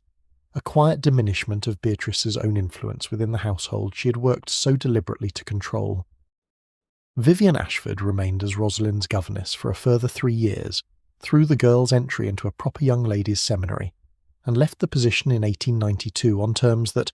whatever tension had persisted with Beatrice Merrick Hale in the years following the codicil's admission to probate, remained cordial enough that Rosalind herself, well into her own adulthood, continued to correspond with her former governess for the remainder of Vivian's life. She used a portion of the trust to purchase a small house in Germantown, then a quiet, tree-lined suburb some distance from the more fashionable addresses of central Philadelphia, and lived there for the following 4 decades in a modest, self-sufficient independence that a governess's salary alone could never have provided her. She kept, for the rest of her life, the small volume of Tennyson's poetry in which Cornelius Merrick's note had once been folded, and she kept, too, though she rarely spoke of it, a private conviction that the desk's hidden compartment, a 15-year-old feature of a piece of furniture Cornelius Merrick had used, in all the years she had known the household, for nothing more significant than the occasional private letter, had been, in its quiet way, exactly the kind of instrument its maker had intended, a place built to hold something small and precious, kept from the wrong eyes only long enough to reach the right ones. What this third case adds, laid alongside the 2 before it, is a harder and more useful truth than either of the earlier stories required, that concealment itself, chosen deliberately by a testator who understood his own household's dangers better than any outside observer could, is not incompatible with proper execution, so long as the underlying formalities, the witnesses, the signature, the testator's demonstrated soundness of mind, are honoured precisely, and so long as the woman who eventually discovers such a document conducts herself, in the delicate weeks that follow, with exactly the same patience and exactly the same reluctance to reach for what has not yet been formally confirmed as hers, that had already protected 2 women before her in 2 other households, in 2 other cities, in 2 other winters not so very different from this one. The pace of these stories slows now, the way an evening slows as the last log settles in a grate, and we travel west to the shore of a great inland lake, where the final case in this collection concerns not a hidden document but a missing one, and a governess whose task was not to find what had been concealed, but to prove, through nothing more than memory, correspondence, and the quiet corroboration of a household's daily rhythms, that a will once existed at all. Lake Michigan in November turns the colour of gunmetal, and along the bluffs of Lake Forest, 25 miles north of the city's smoke and clamour, the great houses of Chicago's meatpacking and railroad fortunes stood that autumn of 1897 in a hush, broken mainly by wind moving through bare oaks and by the distant rhythmic sound of waves working at the shoreline below. It was in one of those houses, a rambling shingle-style cottage its owner called, without any apparent irony, Fair Winds, that a governess named Margaret Colby sat one November evening beside the bed of a 9-year-old boy who had, an hour earlier, finally fallen asleep after a week of low fever, and understood, in the particular quiet of a sick room once the crisis has passed, that the household she had served for 6 years was about to change in ways she could not yet fully predict. The boy was Wendell Ainsworth, and his father, Bertram Ainsworth, had built a considerable fortune in Chicago's meatpacking trade, not among the very largest houses that dominated the Union stockyards, the Armours and Swifts whose names appeared in every newspaper account of the industry's staggering growth, but substantial enough as the owner of a mid-sized packing concern that had grown steadily through the 80s and 90s by supplying the eastern markets with dressed beef shipped in refrigerated cars, to have purchased Fair Winds in 1889, and to have raised his 2 children there in a comfort that would have astonished the German immigrant butcher who had been Bertram's own grandfather. Margaret Colby had come to the household in 1891, the year after Bertram's wife Cordelia died of complications following the birth of the couple's second child Isadora, leaving Bertram a widower with an infant daughter and a 3-year-old son, and a business that demanded, in the particular way that a growing industrial concern in the 1890s demanded of any man ambitious enough to run one, nearly every waking hour he possessed. She had been recommended by a Chicago clergyman who had known her family in her native Ohio, and she had arrived at Fair Winds at 28, unmarried, with the settled competence of a woman who had already spent several years governessing in 2 previous households and had learned from both exactly what kind of steadiness a grieving family required. The threat to what Bertram Ainsworth would eventually try to leave her did not come, in this 4th and final case, from a family member's suspicion of romantic entanglement, as it had in Vivian Ashford's story, nor from an executor's simple carelessness, as in Agnes Whitfield's. It came, instead, from a source considerably closer to the centre of Bertram Ainsworth's own business affairs, and considerably more dangerous for being so, his late wife's brother, a man named Rutherford Price, who had served for nearly a decade as the packing company's general manager, and who had been named, in Bertram's original will drafted shortly after Cordelia's death, as co-guardian of Wendell and Isadora, and as executor of the estate in the event of Bertram's own death before the children reached majority. Rutherford Price was, by every outward account, a competent and even admirable steward of the Ainsworth business's daily operations, a man whose management of the packing plant's logistics, the scheduling of livestock deliveries, the coordination of the refrigerated railcars that had transformed the industry over the preceding 2 decades, the negotiation with the railroads whose rates could make or ruin a packing concern's margins, had been, by Bertram's own repeated acknowledgement, essential to the company's steady growth throughout the 1890s. What Rutherford Price was not, and what became increasingly apparent to Margaret Colby over the 6 years of her tenure at Fair Winds, was a man entirely comfortable with the degree of trust and daily authority Bertram Ainsworth had come to extend to his children's governess, an authority that by 1896 encompassed not merely the schoolroom, but a growing role in the management of the household itself, as Bertram's own health, weakened by a bout of typhoid fever contracted during a business trip to Kansas City in the winter of 1895, began a slow decline that would, over the following 2 years, prove impossible to fully reverse. It was during the long convalescence that followed that typhoid illness, a convalescence that left Bertram Ainsworth's constitution permanently weakened, though his mind remained by every account entirely sharp, that Margaret Colby's role in the household expanded in ways neither she nor Bertram had originally anticipated. She read to him in the long afternoons when his own eyes tired too quickly for reading, She managed his correspondence when his hand grew unsteady. She oversaw, increasingly, the daily operations of a household that a healthy man would have managed himself, and she did all of this while continuing to serve as governess to 2 children who had, by 1896, come to regard her with an attachment considerably warmer than the ordinary employment relationship typically produced. Wendell, at 8, followed her about the grounds of Fair Winds with the devoted persistence of a boy who had lost his mother before he could properly remember her, and had found, in Margaret Colby, something close enough to a substitute that he rarely thought to question the difference. Isadora, younger and more solemn, had begun, by the winter of 1896, to call Margaret by a private nickname the household staff pretended not to notice.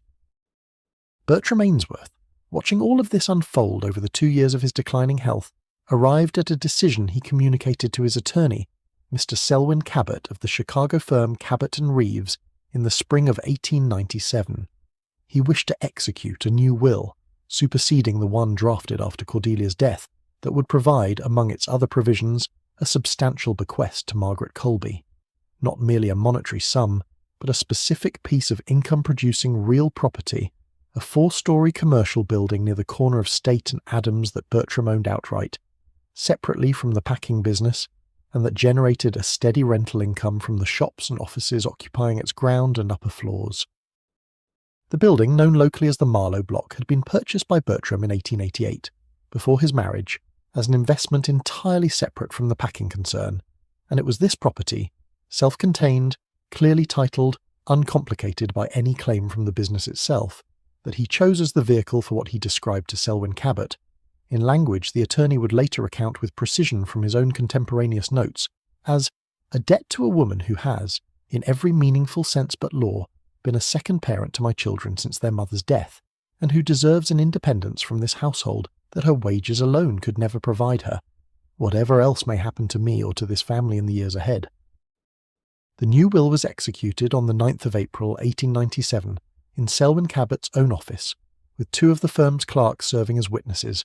a properly formal execution, conducted with none of the concealment or improvisation that had characterized Cornelius Merrick's sick-room codicil 8 years earlier in Philadelphia.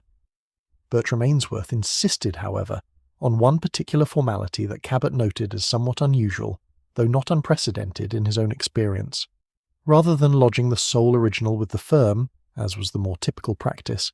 Bertram requested that the will be executed in duplicate, 2 identical original documents, each signed by Bertram and witnessed by both clerks in the same sitting, one to be retained in Cabot's own files, and the other to be kept by Bertram himself, in the locked drawer of the roll-top desk in his study at Fair Winds. It was a precaution, Bertram explained to Cabot, born of a general unease about relying entirely on any single document's survival, though he did not elaborate further, and Cabot, who had drafted duplicate original wills before for clients with similarly cautious temperaments, thought little of the request beyond noting it in his files. Bertram Ainsworth did not tell Rutherford Price of the new will's existence, nor of its provisions, in the months that followed its execution, a silence that mirrored in its essential shape Elias Pemberton's failure to inform his son of the Granite Hollow codicil, though the reasons behind it were considerably more deliberate.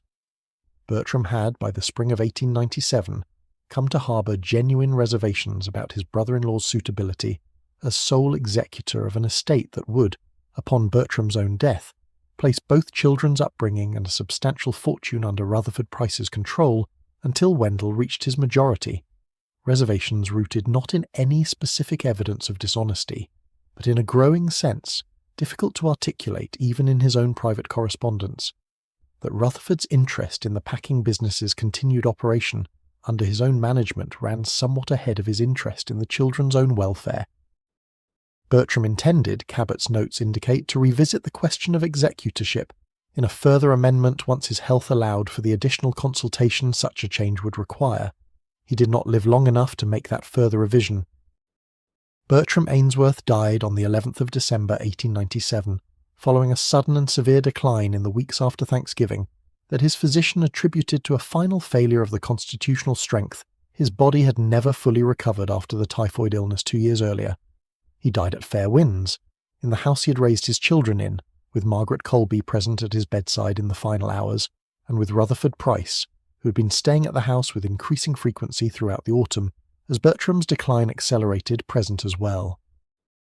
The will that governed the estate's initial disposition in the days following Bertram's death was the earlier document, drafted in 1890 after Cordelia's death,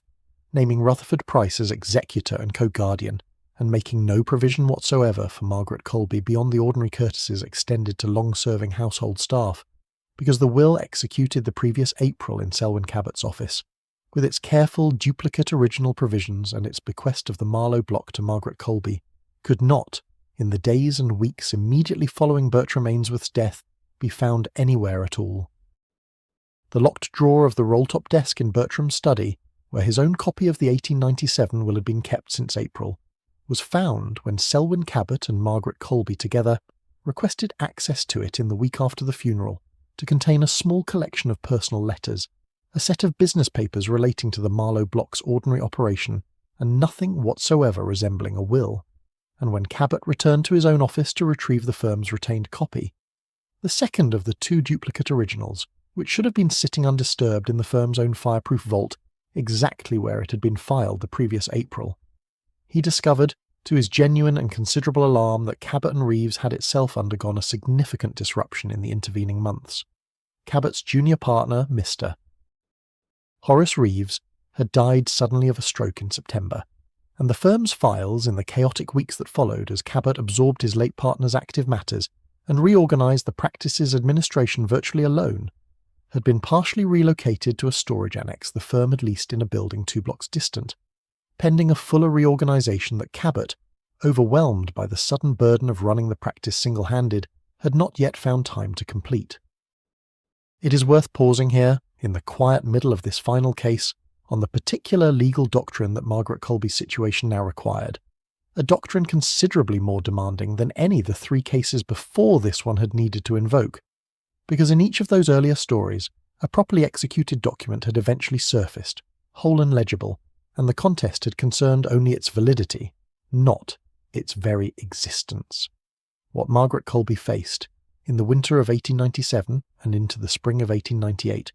was the law's treatment of what is known, in the language of the era's probate courts, as a lost will, a will known to have been executed, but which cannot at the time of the testator's death be located and produced. The governing principle, understood consistently across American probate courts of the period, carried within it a presumption that worked, at first glance, entirely against Margaret Colby's interests. When a will was last known to have been in the testator's own possession and cannot be found among his effects after death, the law presumed, not conclusively, but as a starting point the challenging party would have to overcome, that the testator himself had destroyed it and had done so with the intention of revoking it. This presumption existed for sound reason. It protected against exactly the kind of fraud a lost will claim might otherwise invite, a beneficiary of a document no longer in existence simply asserting, without any of the evidentiary friction that a produced document provides, that it had once said whatever the beneficiary now claimed. To overcome this presumption of destruction and revocation, a party seeking to probate a lost will was required to establish, through evidence the court considered clear and convincing rather than merely plausible, 3 distinct facts: that the will had been validly executed in the first instance, that it had not, in fact, been revoked by the testator, notwithstanding its disappearance from his possession, and that its contents could be proven with sufficient precision that the court could confidently determine what the document had actually said. Margaret Colby's position, examined against this 3-part requirement, was in one respect considerably stronger than it might first have appeared, and in another respect genuinely precarious. On the question of valid execution, the evidence was as solid as any in this collection's 4 cases. Selwyn Cabot himself, together with both witnessing clerks, could testify directly to the will's proper signing on the 9th of April, 1897, and Cabot's own contemporaneous file notes, which had survived the office's disruption even as the executed document itself had not yet been located, documented the will's specific terms in considerable detail. On the question of whether the will had been revoked, the presumption of destruction that attached to a testator's own missing copy cut sharply against her, since the document that had vanished from Bertram Ainsworth's own locked drawer was, by the ordinary logic of the doctrine, presumed destroyed by his own hand unless she could produce evidence to the contrary. And on the third question, the precise proof of its contents, Everything now depended on whether Cabot's own duplicate original, last known to be somewhere within the disrupted files of a law office in the midst of losing one of its two partners, could still be found. It was here that the case's central drama unfolded over the winter and into the early spring of 1898, and it unfolded not through courtroom argument alone, but through the patient, unglamorous work of searching, a kind of work that Margaret Colby, whose entire tenure at Fairwinds had been built on exactly this sort of patient, unglamorous diligence, was perhaps uniquely suited to see through to its conclusion. Rutherford Price, for his part, showed no inclination whatsoever to assist in the search, and Margaret Colby's own private suspicions regarding his role in the will's disappearance, suspicions she confided only to Selwyn Cabot, and only after considerable hesitation, given how little direct evidence she could offer to support them, centred on a fact that struck both of them as difficult to dismiss as mere coincidence: that Rutherford Price had been a frequent presence at Fairwinds throughout the autumn of 1897, including on several occasions when he'd been alone in Bertram's study on ordinary household business, at a time when Bertram's own failing strength had made him increasingly dependent on others to fetch papers and correspondence on his behalf from the very desk where his copy of the 1897 will had been kept. Whether Rutherford Price had, in fact, discovered the will during one of these visits and destroyed it, understanding correctly that its terms diminished both the scope of his own eventual executor's authority and the value of an estate that would otherwise have included the Marlow block's steady rental income, is a question the surviving record cannot answer with certainty, and it is a question, in truth, that the Cook County Probate Court would ultimately find it did not need to answer at all, because the second duplicate original, the copy that had never been in Bertram Ainsworth's or Rutherford Price's reach at any point, remained, throughout this entire period, simply lost within a disorganized law office's own recent reshuffling of its files, and it was that lost copy, rather than any resolution of suspicion regarding the first, that would ultimately settle the case. Selwyn Cabot, once he understood the full gravity of what his own office's disruption had cost his client, undertook the search of the leased storage annex, with a diligence that Margaret Colby, visiting the space herself on several occasions through that winter to assist in the work, would later describe as bordering on the obsessive, a diligence born, in no small part, from Cabot's own professional mortification at having allowed a document of this significance to become misplaced in the first place. The annex held, by the clerk's rough estimate, some 40 crates of files transferred from the late Horace Reeves's own active matters, boxed hastily by junior staff in the disorienting days after his death and never properly indexed against the firm's master file registry, which itself had fallen months behind during the same period of upheaval. The search proceeded through the winter in a manner that offered, week after week, a discipline of its own, a discipline not unlike the patient, unhurried thoroughness that had characterized Edith Calloway's stillness during her own case, or Agnes Whitfield's 19 years of ledgers, though here the patience was tested not by the need to wait, but by the need to keep searching, methodically, through crate after crate of unrelated correspondence and unrelated deeds and unrelated probate files belonging to clients who had nothing whatsoever to do with Bertram Ainsworth or the Marlow block, in the persistent hope that the next crate, or the one after it, might finally hold what they needed. It was found, in the end, in February of 1898, in the 31st crate opened, misfiled, through what appeared, on examination, to be nothing more sinister than an overworked clerk's simple transposition of two similar surnames during the chaotic days of the office's reorganization, under the papers of an entirely unrelated client named Ainswell rather than Ainsworth, a filing error so small and so human that Cabot, upon discovering it, is reported to have laughed aloud in the storage annex, a sound Margaret Colby, present for the discovery, later described as the first genuinely unguarded sound she had heard from the ordinarily composed attorney across the entire difficult winter. The duplicate original, once located, resolved the lost will question with a completeness that argument alone could never have achieved. It was not secondary evidence of the will's contents, requiring witnesses to reconstruct from memory what a missing document had once said, the far more difficult and uncertain path the doctrine allowed for, but the courts of the period regarded, understandably, with considerably more scepticism than they extended to an actual surviving copy. It was instead the will itself, a second original, signed by Bertram Ainsworth's own hand, witnessed by the same two clerks who had witnessed its twin in the same sitting the previous April, identical in every particular to the document that had vanished from the roll-top desk at Fair Winds. Under the settled law governing duplicate original wills, either copy, properly proven, was entitled to full legal effect as the testator's will. The disappearance of one original could not extinguish the validity of a second original, executed in the identical formal manner and never removed from the possession of the testator's own attorney, where a presumption of destruction had no reasonable basis to attach. Rutherford Price, confronted with the surviving duplicate and the clerk's unshaken testimony to its proper execution, did not contest its validity before the Cook County Probate Court, and it is worth noting, in the interest of the plain honesty this collection has tried to maintain throughout, that no court ever formally found him responsible for the disappearance of the first copy, and no such finding appears anywhere in the surviving record of the proceeding. What the record shows, simply and without embellishment, is that the second original was admitted to probate in March of 1898, that the Marlowe block passed to Margaret Colby under its clear and unambiguous terms, and that Rutherford Price's role as executor of the residual estate and co-guardian of Wendell and Isadora Ainsworth continued, under the will's own remaining provisions, entirely unaffected by the outcome, a resolution that gave Margaret Colby her bequest without requiring the household or the 2 children she had raised for 6 years, and would continue, in her new capacity as an independent woman of means rather than an employed governess, to remain closely connected to for years afterward, to be torn apart by an accusation the evidence could never have fully proven in any case. Margaret Colby left her position as governess in the summer of 1898,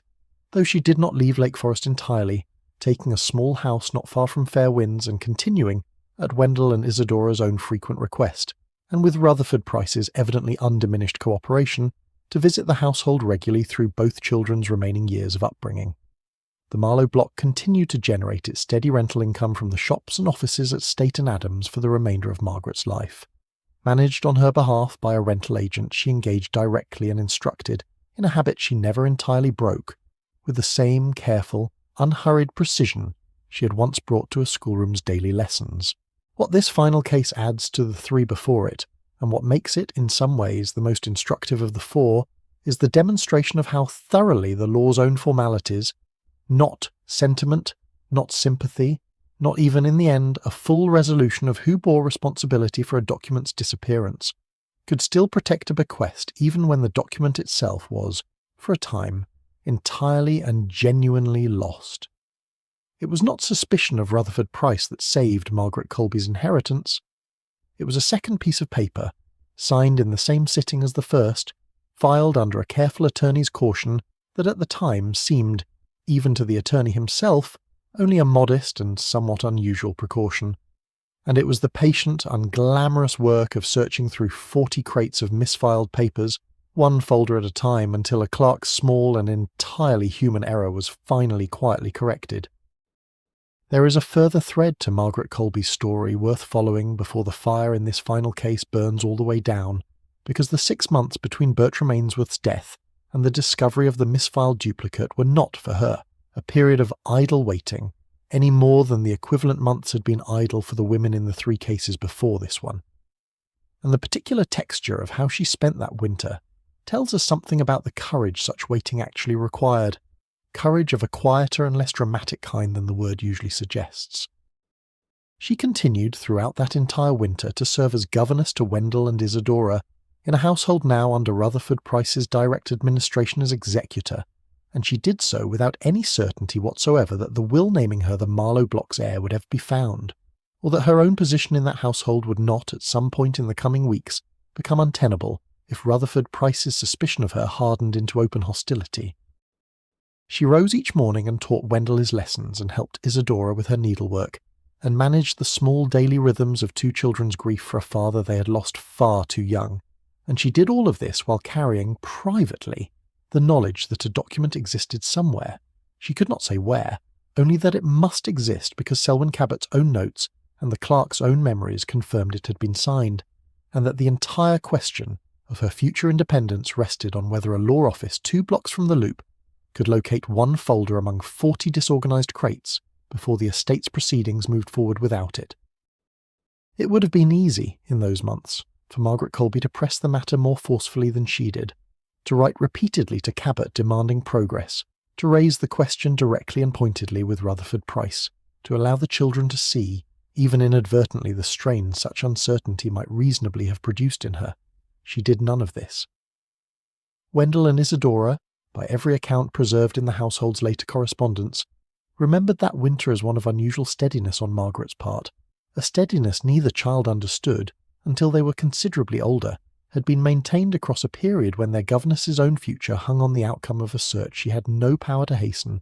and no certainty would ever succeed. This restraint mattered, in the end, for reasons beyond simple dignity. Selwyn Cabot noted, in correspondence preserved among his own files and later reviewed during the brief probate proceeding, that Margaret Colby had visited his office or written to him regarding the search's progress on no more than 4 occasions across the entire winter, each visit brief, practical, and entirely free of the kind of pressure a less patient claimant might reasonably have applied to an attorney whose own office's disorganisation had, after all, created the crisis in the first place. It was, Cabot observed years later in a letter to a colleague discussing the case, conduct so measured that it would have struck any court had the matter proceeded to a contested hearing rather than resolving itself through the document's fortunate recovery, as powerful evidence against any suggestion that she had either fabricated the will's existence or pressed for its discovery through anything but the most patient and proper channels. Rutherford Price, for his own part, grew visibly more agitated as the winter progressed and the will remained unfound, though whether this agitation reflected guilty knowledge of his own role in the first copy's disappearance, or simple frustration at an estate proceeding stalled by a law officer's administrative chaos, or some more ordinary anxiety about the eventual scope of his own executor's authority once the second will's full terms became known. This, again, the record does not resolve with any certainty,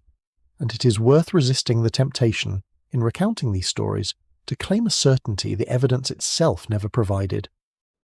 What the record does show is that Rutherford Price made no effort to assist Cabot's search of the storage annex,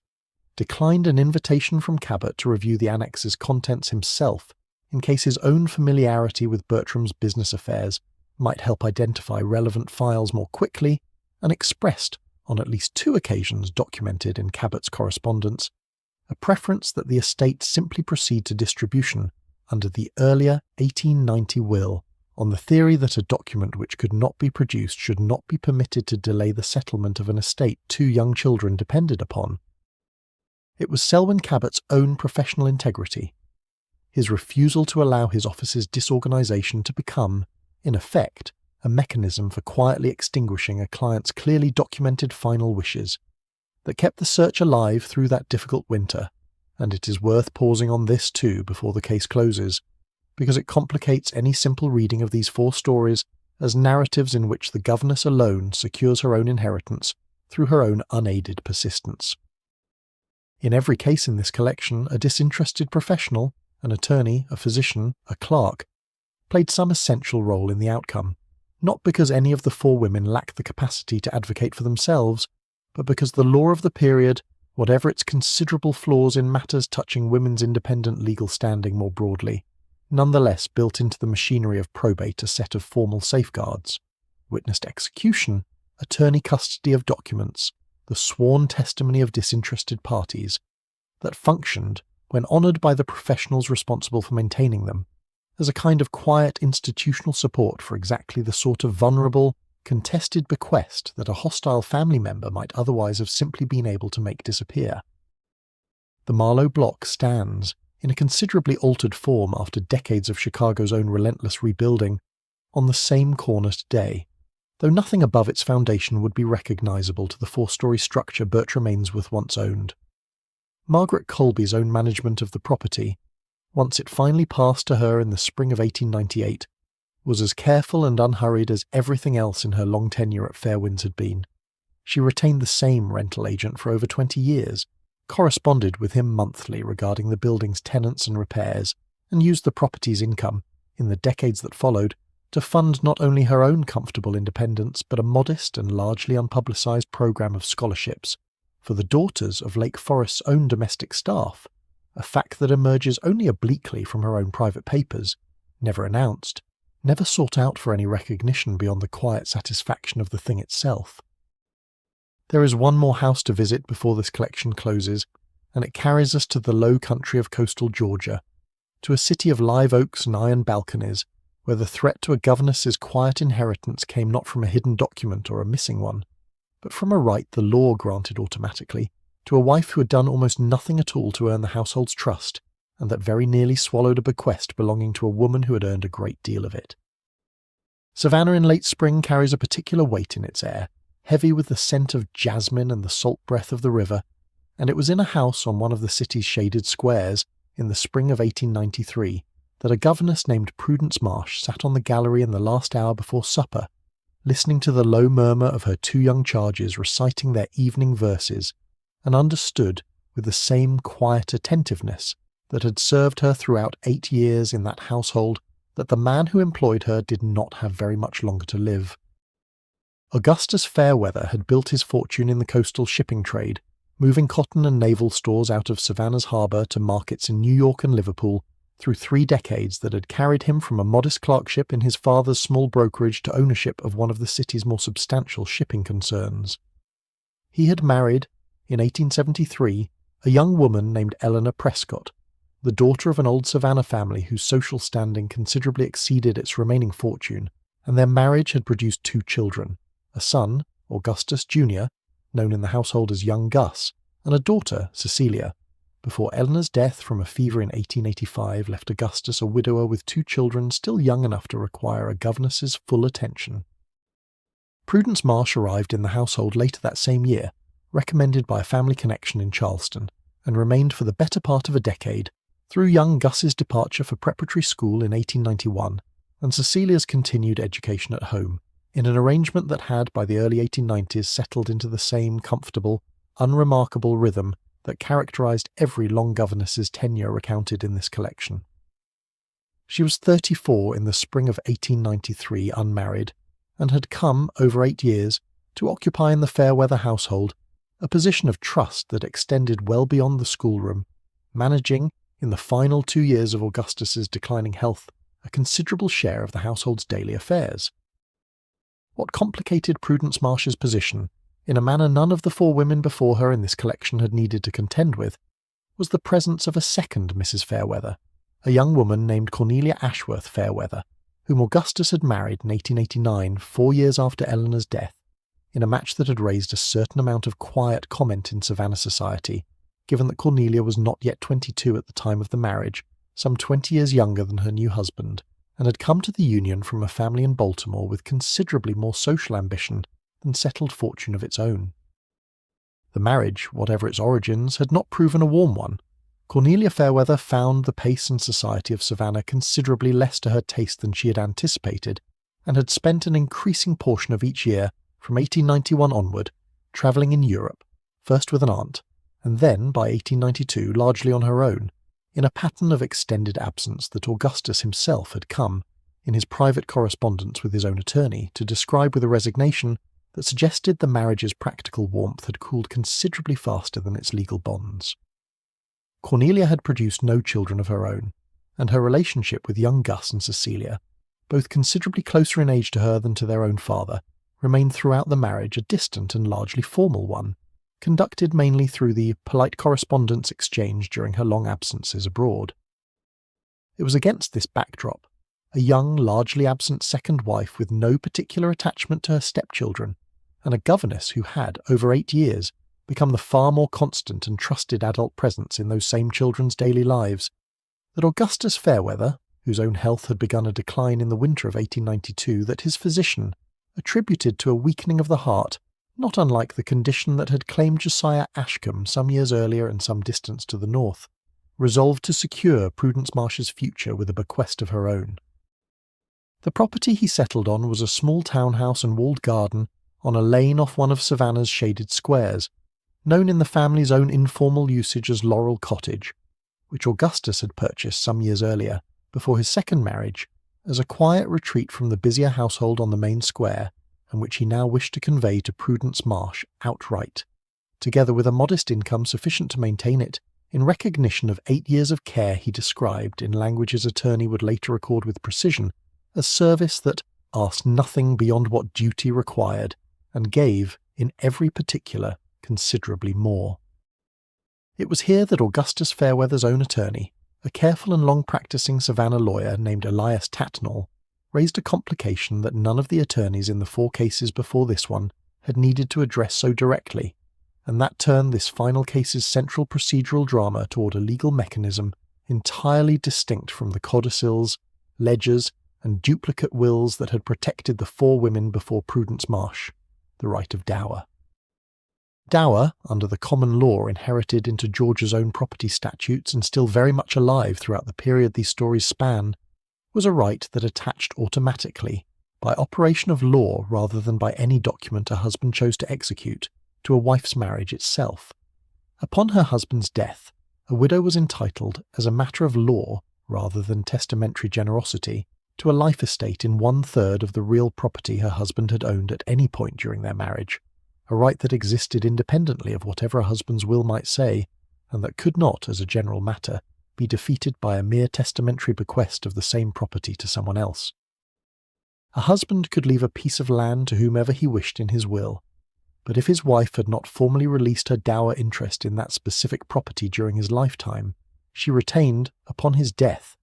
the right to claim her life estate in 1/3 of it regardless of the will's stated intentions, a right the courts of the period protected with particular vigilance, precisely because dower had developed, historically, as one of the relatively few automatic protections the law extended to widows in an era that otherwise left married women's property so thoroughly under their husband's control. Elias Tatnall explained to Augustus Fairweather, in a consultation in early 1893, that Tatnall's own notes preserve in some detail that a simple testamentary bequest of Laurel Cottage to Prudence Marsh, however clearly worded, would remain vulnerable to exactly this claim, that upon Augustus's death, Cornelia, as his lawful widow, would be entitled to assert her dower right in the property, regardless of what his will said, potentially encumbering Prudence's inheritance with a lifetime claim that could substantially diminish its value, or that Cornelia, motivated by whatever combination of financial interest and personal resentment such a challenge might carry, could use as leverage to contest the entire bequest.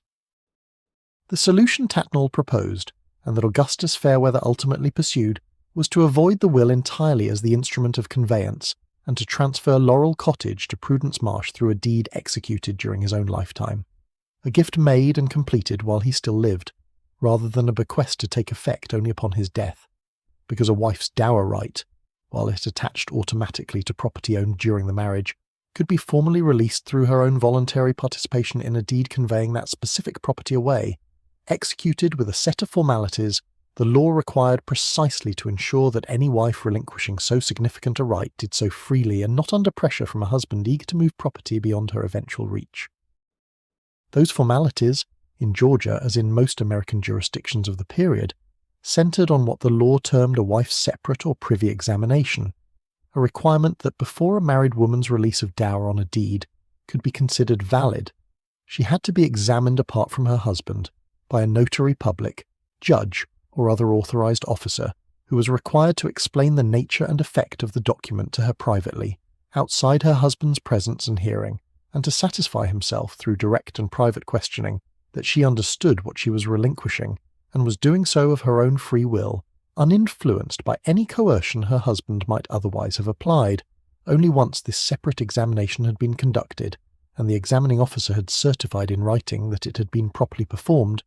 could a wife's dower release on a specific piece of property be considered legally effective. The complication, for Augustus Fairweather in the spring of 1893, was that Cornelia was, at the time he wished to execute the deed, some 4,000 miles away, travelling in Italy, with no immediate plans to return to Savannah before the following autumn, a complication that a less careful attorney than Elias Tatnall might have found difficult to resolve, but that the law of the period, accustomed to the realities of a mercantile city whose wealthier families travelled with some frequency, had developed a settled mechanism to address: the use of a commission, authorizing a consul or a properly qualified foreign notary in the jurisdiction where the wife happened to be residing to conduct the required privy examination on the American attorney's behalf, with the resulting certificate transmitted back across the Atlantic for attachment to the deed. Tatnall arranged, through correspondence with the American consul in Rome, for exactly this procedure to be conducted in April of 1893, Cornelia Fairweather presented with the deed to Laurel Cottage and its accompanying dower release, and examined privately by the consul's own designated officer, in a room from which her husband was, by the requirements of the procedure itself, entirely absent, Augustus Fairweather having remained, of course, in Savannah throughout, signed the release and the consul's certificate, attesting that she had been fully informed of the document's effect and had executed it freely and without any coercion he could detect, was notarized, sealed, and transmitted back to Tatnall's office in Savannah by the early summer. The deed conveying Laurel Cottage to Prudence Marsh, together with Cornelia's properly certified dower release attached to it, was recorded at the Chatham County Courthouse in June of 1893, a full 6 months before Augustus Fairweather's death, which came, as his physician had anticipated, in December of that same year, following a final decline that Prudence Marsh, still in daily service to Cecilia's continued education, observed at close hand throughout the autumn. What happened after Augustus Fairweather's death, and what makes this fifth and final case worth including alongside the four before it, is that Cornelia Fairweather, returning from Europe for her husband's funeral, and confronting, for the first time in any direct sense, the full scope of what she had signed some 8 months earlier in a consul's office in Rome, mounted a challenge to the dower release itself,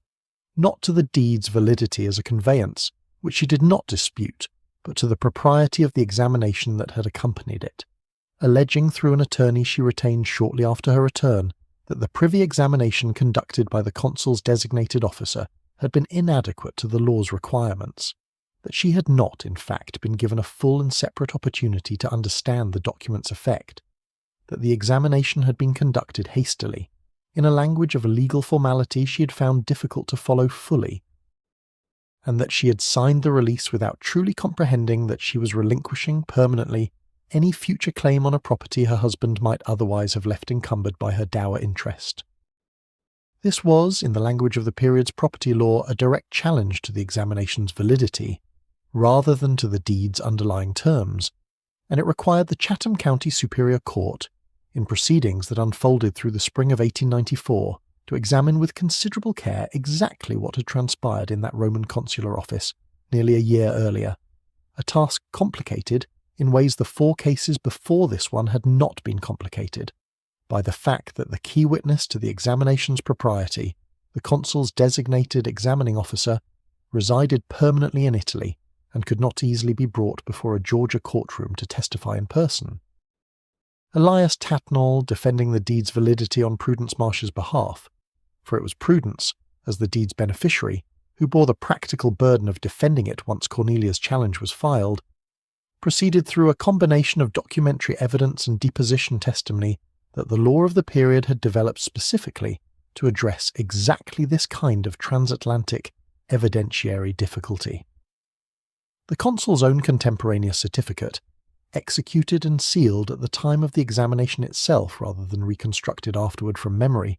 stated plainly and in the formal language such certificates required that the examining officer had explained the deed's contents and effect to Cornelia Fairweather fully and separately from her husband, and that she had acknowledged in response to direct questioning that she executed the release freely and understood its consequences. This contemporaneous certificate, executed by a sworn officer acting in his official capacity at the very moment the examination occurred, carried, under the settled evidentiary practice of the period, a presumption of regularity that a party challenging it, arriving nearly a year later with nothing but her own recollection to set against it, faced a genuinely difficult burden to overcome. Tatnall supplemented the certificate with a formal deposition taken from the examining officer himself, transmitted through the same consular channels that had facilitated the original examination, in which the officer described, with considerably more specific detail than the certificate's formal language alone had captured, his standard practice in conducting such examinations, a practice that included, by his own sworn account, reading the deed's relevant provisions aloud to the wife in plain English, before asking her directly whether she understood that she was permanently relinquishing any dower claim on the specific property described, and waiting for her clear affirmative response before proceeding to complete the certificate. This deposition, corroborating and considerably enriching the bare formal language of the original certificate, gave the Chatham County Court a foundation it found in its ruling issued in June of 1894, sufficient to sustain the release's validity against Cornelia Fairweather's challenge. The court's ruling turned, in its final analysis, on a distinction the judge drew with some care between a genuine procedural failure in a privy examination, an examination conducted, for instance, with the husband still present in the room, or conducted so hastily that no meaningful explanation of the document's effect could plausibly have occurred, or conducted by an officer who could produce no contemporaneous record of what had transpired, and a wife's own after-the-fact regret at the consequences of a release she had, by the sworn and corroborated account of the officer who examined her, genuinely understood and freely executed at the time. The law protected wives against the first kind of failure with considerable vigilance, precisely because dower's entire purpose was to guard against exactly the coercion or confusion such failures might otherwise conceal. It did not extend the same protection against the second, because to do so would have rendered every dower release permanently vulnerable to a widow's later change of heart, regardless of how properly the original examination had been conducted, a result the settled law of the period was not prepared to countenance, for reasons that had as much to do with the stability of property titles generally as with the specific facts of any one contested release. Cornelia Fairweather did not appeal the ruling, and Prudence Marsh retained Laurel Cottage, its title now settled beyond any further dower claim, for the remainder of her own life. She left the Fairweather household's active service within the year, Cecilia having by then reached an age where her formal education had concluded, but remained in Savannah, living at Laurel Cottage in a quiet independence that the shaded lane and its walled garden had, in the end, been secured to provide her, and continuing, in the years that followed, an affectionate correspondence with both Cecilia and young Gus that lasted, by the evidence of letters preserved among Prudence's own effects for the remainder of her life. What this fifth case adds to the four before it, and what makes it, in its own way, the most procedurally distinct story in this collection, is the demonstration that a bequest's vulnerability did not always arise from a family's suspicion of undue influence, or from a document's loss or concealment, but sometimes from an entirely different quarter altogether, a right the law granted automatically, without regard to affection or service, or any of the qualities that had earned Prudence Marsh her employer's trust, simply by virtue of a marriage that had, in every practical sense that mattered to the household's daily life, grown distant long before it produced any such formal claim. What protected her in the end was not the absence of that right, which the law extended to Cornelia Fairweather regardless of how little warmth the marriage itself had ever generated, but the careful, deliberate use of a lifetime conveyance rather than a testamentary one, executed with every formality the law required, examined and certified. At the moment it occurred rather than reconstructed afterward from memory. The same pattern of careful, unhurried precision that had protected every woman in this collection applied here to a corner of the law none of the four cases before it had required. There is a quieter observation worth adding here in the space before we return, for the final time, to the schoolroom where this collection began, because Prudence Marsh's case illuminates something about dower's peculiar character that the other four stories, concerned as they were with wills and codicils and the deliberate generosity of dying men, never quite had occasion to touch. Dower was, among all the legal mechanisms this collection has examined, the one least concerned with anyone's individual merit or service or affection, and most concerned with the simple, mechanical fact of a lawful marriage's existence. Cornelia Fairweather had done nothing, across 4 years of a marriage she had spent increasingly abroad, to earn any particular claim on Augustus Fairweather's affection or his household's daily trust. Nothing, that is, beyond the plain fact of having married him, a fact the law considered for the specific and narrow purpose of dower, entirely sufficient on its own. Prudence Marsh, by contrast, had spent 8 years earning precisely the kind of quiet, accumulated trust that had protected every other woman in this collection, and yet that trust, however genuine, carried no automatic legal weight whatsoever against a wife's dower claim, however distant that wife's actual marriage had become in practice. It was only through the deliberate, careful intervention of Elias Tatnall's own foresight, his recognition that a mere bequest would leave Prudence exposed to a right, the law extended regardless of merit, and his construction of a lifetime deed specifically designed to extinguish that right through Cornelia's own properly examined consent, that 8 years of earned trust was made to outweigh, in practical legal effect, a marriage that had earned considerably less. This is worth sitting with for a moment, because it complicates, in a useful way, any simple reading of these 5 stories as accounts of virtue straightforwardly rewarded. The law of this era did not reward virtue directly in any of these cases. It rewarded instead formal compliance with its own particular requirements, properly witnessed signatures, disinterested testimony, correctly certified examinations, and it was only because 4 careful attorneys, working alongside 4 careful testators, and, in Prudence Marsh's case, a 5th attorney navigating an ocean's distance between his client and his client's wife, took the trouble to translate genuine affection and genuine trust into the law's own exacting formal language, that virtue and legal protection ever aligned as cleanly as they did across these 5 households. Left to its own devices, the law would have been entirely indifferent to which of these women had earned her bequest through a decade of quiet service, and which had done nothing more than sign a marriage register once, several years earlier, in a ceremony she had scarcely thought about since. It was the deliberate, patient work of translation, a testator's clear intention, rendered by a careful attorney into a form the law's own formalities could not easily dislodge, that made the difference in every single one of these 5 cases between a story of quiet vindication and a story of quiet loss. Laurel Cottage still stands today on its shaded Savannah Lane, its walled garden considerably grown from the modest plantings Prudence Marsh once tended there herself in the years of her own quiet independence, and if there is a final lesson held in its brick walls and its iron gate, it is only this, that the law's protection was never given freely to service alone, however faithfully rendered, but had always to be earned twice. Once, in the slow accumulation of years that made a man trust a woman enough to wish to provide for her, and once more, in the careful, unhurried work of the attorneys and witnesses and examining officers who translated that trust into a form the law itself could not refuse to honour. There is a fact worth sitting with quietly before this collection draws to its close, and it is a fact that separates the 5 women in these stories from a great many other women of their era whose own legal position was, in ways that mattered enormously, considerably more precarious than theirs. Edith Calloway, Agnes Whitfield, Vivian Ashford, Margaret Colby and Prudence Marsh were, in every case recounted here, unmarried women. This detail, easy to pass over, sat at the very foundation of why each of them was able to keep what she was given, in a way that a married woman in an identical situation, receiving an identical bequest from an identical employer, could not have been nearly so confident of keeping. Under the doctrine of coverture that governed the legal identity of married women throughout most of the 19th century,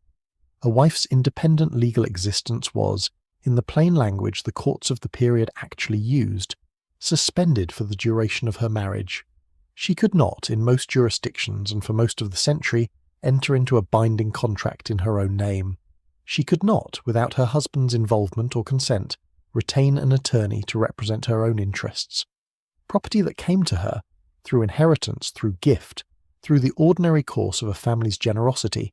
passed, in the eyes of the law, and often in immediate practical fact, under her husband's control, to be managed, spent, or disposed of according to his judgment rather than her own, regardless of how clearly a testator's intention had specified that the gift was meant for her alone. The Married Women's Property Acts, passed by state legislatures across the country from the late 1840s onward, had begun, by the era in which these 4 stories unfold, to erode this doctrine, allowing married women in many states to hold separate property, to keep their own wages, and eventually to contract in their own name. But the acts arrived unevenly, were interpreted narrowly by courts still steeped in an older legal tradition,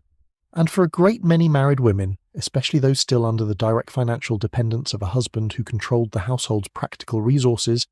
existed as a right on paper considerably ahead of a right in daily practice. An unmarried woman, by contrast, what the law of the period termed a feme sole, a woman standing alone, possessed, and had possessed throughout the entire period these stories span, the full legal capacity of any adult person to own property in her own name, to enter contracts, to sue and be sued, to retain her own attorney and to receive and hold a bequest exactly as any male heir might receive and hold one. This is not a small distinction, set against everything else these 4 stories describe, it is in a very real sense the quiet legal foundation beneath every courtroom victory recounted here. When Talmadge Rourke confirmed that a properly executed and properly witnessed codicil would be honoured regardless of Beatrice Merrick Hale's suspicions, he was relying on a body of law that applied to Vivian Ashford with none of the complications coverture would have introduced had she been, instead of an unmarried governess, a married woman whose own husband's consent or involvement the law might otherwise have required. When Margaret Colby retained her own independent relationship with Selwyn Cabot across that long winter of searching, corresponding with him directly, visiting his office in her own right, asking her own questions and receiving her own answers, she was exercising a legal capacity that a married contemporary in an identical situation could not have exercised without her husband standing, in the eyes of the law, somewhere beside or in front of her. This is, in its way, one of the quieter and more overlooked truths about the particular position governesses occupied in Gilded Age households. A position of professional dependency, certainly, and of social ambiguity, caught as they were between the family they served and the servants they lived and dined among, but also, precisely because of that unmarried status the position generally required, a position of unusual and often underappreciated legal independence, at least in matters of property and contract compared to the wives and mothers of the very households that employed them. A governess could, in every jurisdiction represented in this collection, inherit property outright, in her own name, free of any husband's claim, and defend that inheritance in court under her own authority, represented by an attorney she herself had the legal standing to retain. It was not the law's general treatment of women that protected Edith Calloway, Agnes Whitfield, Vivian Ashford, Margaret Colby, and Prudence Marsh. It was more precisely the law's treatment of unmarried women specifically, a category the era's legal system regarded, for all its many other limitations, as possessing a legal personhood considerably closer to a man's than the Married Women's Property Acts, even at their most generous, had yet fully extended to wives. What each woman still had to contend with, and what each did contend with successfully, was not a legal incapacity but a social and evidentiary one. The suspicion, near universal across nearly every family in this collection, that a woman positioned so closely to a wealthy or dying man must have somehow engineered her own good fortune, and the burden, placed on each of them by that suspicion, of proving through disinterested testimony and careful documentation that she had done nothing of the kind. It is worth naming, plainly and without euphemism, exactly what that suspicion rested on, because it recurs across all 4 cases with a consistency that is itself instructive. In each household, a family member positioned to lose something, a portion of an estate, an anticipated executor's authority, a presumed inheritance now diminished by a stranger's claim on it, arrived at the same conclusion by more or less the same reasoning. The proximity between an unmarried woman and a man of means must imply some form of influence exercised, some manipulation of a vulnerable testator's final wishes, some quiet campaign of flattery or persuasion conducted behind the family's back. Aldous Wexford filed a formal objection built on this reasoning against Edith Calloway. Frederick Pemberton's technical argument over the scope of Agnes Whitfield's bequest rested beneath its surface language on an unspoken version of the same assumption. Beatrice Merrick Hale's outright allegation of fraud against Vivian Ashford made the reasoning explicit and public. Rutherford Price's quiet preference that the estate proceed without ever locating Margaret Colby's will carried, if never stated outright in the surviving record, the same underlying logic that had animated every objection before it. And Cornelia Fairweather's own belated challenge, though it took a different legal shape entirely, rested on the same reluctance to accept that a governess's years of quiet service could carry weight against a family member's own presumed claim. What defeated this reasoning in every one of these 4 cases was not any single dramatic act of vindication, but the accumulated weight of a pattern each woman had, without any deliberate design toward this eventual outcome, already established across years of ordinary service, that she had taken no active role in the drafting of the document that benefited her, that she had asked no questions of the attorney, the physician, or the witnesses beyond confirming that the proper formalities had been observed, that she had, in the delicate weeks and months between a testator's death and a document's eventual confirmation, conducted herself with a restraint that a genuinely scheming beneficiary would have found very difficult to sustain. This restraint is worth naming as its own quiet form of skill, because it required each woman to resist an impulse that would have been entirely human under the circumstances, the impulse to press, to advocate loudly for herself, to make her own case directly to the people questioning her motives, and to trust instead that the formal machinery already set in motion, the witnesses already secured, the attorney already instructed, would do the work that direct self-advocacy might only have undermined. There is a further pattern worth noting before this reflection closes, because it touches on something these 4 stories, taken together, suggest about the men who made these bequests in the first place. None of the 5 testators in this collection, Josiah Ashcombe, Elias Pemberton, Cornelius Merrick, Bertram Ainsworth, and Augustus Fairweather, acted impulsively, and none acted in the final desperate days of a sudden crisis. Each made his decision months, in some cases well over a year before his death, at a point when his own mental clarity was, by every available account, entirely unclouded by the immediate proximity of mortality. Each retained, or in Cornelius Merrick's more unusual case at least involved, professional witnesses with no financial stake in the outcome. Each, in his own way, seemed to anticipate that his decision would meet resistance from his own family, and each took deliberate, specific steps. A duplicate original lodged separately, a codicil kept from a suspicious sister's knowledge, a document concealed behind a false panel with instructions left for its eventual discovery, designed to ensure that resistance, when it came, would break against a foundation too carefully built to be easily dislodged. This pattern matters, because it suggests these bequests were not, as each contesting family member initially assumed, the confused or manipulated final gestures of men whose judgment had failed them at the end. They were the opposite. Among the most carefully considered decisions each man made in the whole of his estate planning, executed with a formality and a foresight that exceeded in every one of these 4 cases the ordinary care most testators of the era brought to their principal wills. A man distributing his fortune among children and relatives along conventional lines required little special vigilance, because convention itself did much of the protective work.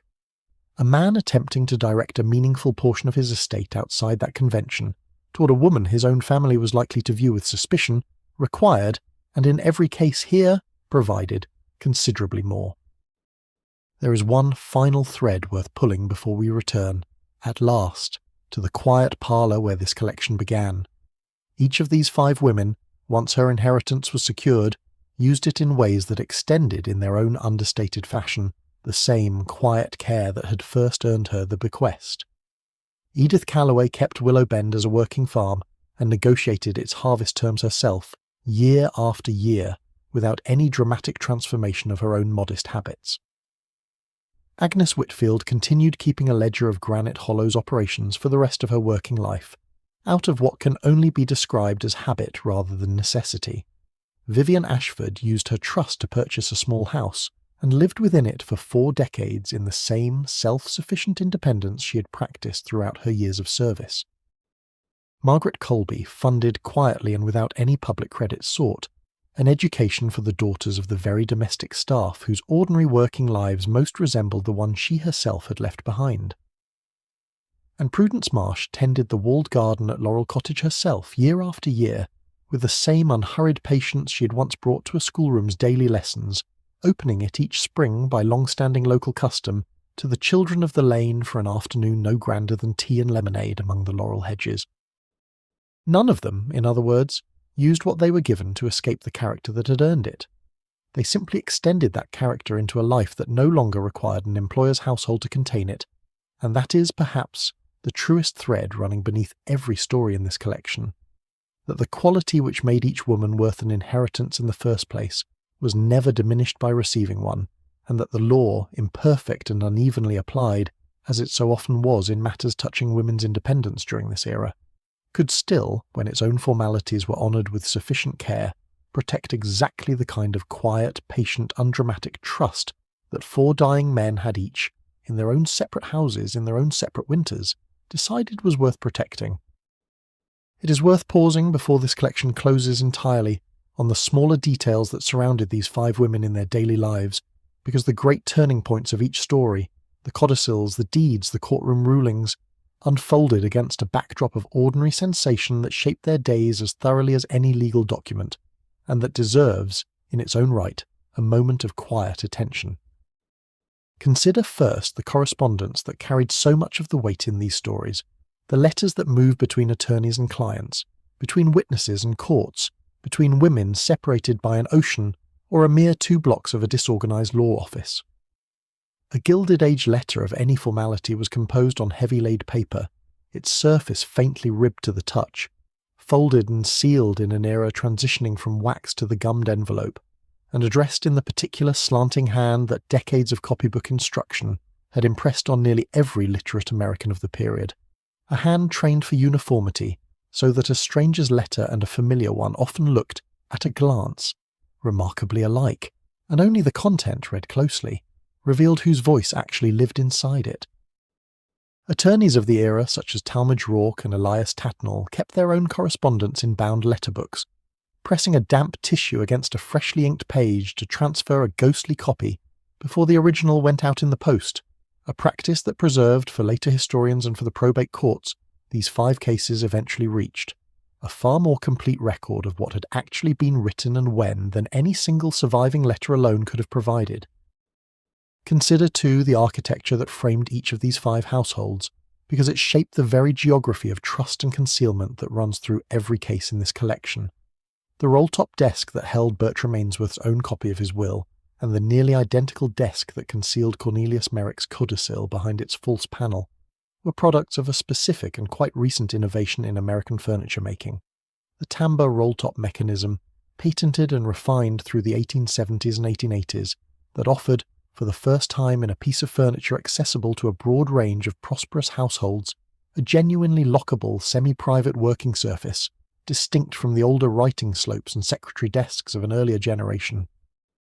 A man of Cornelius Merrick's era who wished to keep a document from casual household discovery reached, almost reflexively, for exactly this kind of desk, because it was, by the 1880s, the furniture that an entire generation of American men had come to associate with the private management of exactly this sort of affair.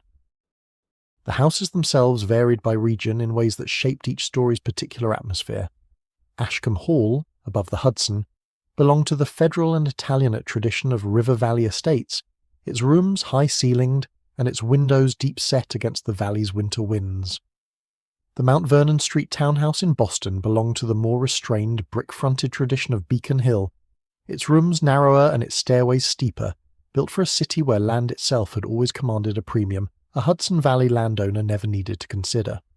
Fair Winds, on the Lake Forest Bluff, belonged to the newer shingle-style tradition, then sweeping the North Shore's summer colonies, its rooflines low and rambling, its interiors panelled in the warm, unpainted wood that architects of the 1880s had begun to favour as a deliberate rejection of the darker, more ornate parlours their own fathers had built.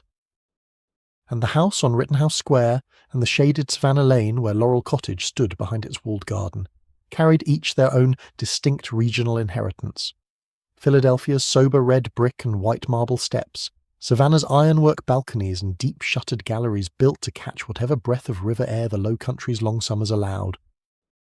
These are small details, easily passed over, but they mattered enormously to the women who lived inside them, because a governess's daily competence was measured, in no small part, by how thoroughly she came to understand the particular rhythms of the house she served, which rooms held their heat through a Hudson Valley winter, and which did not.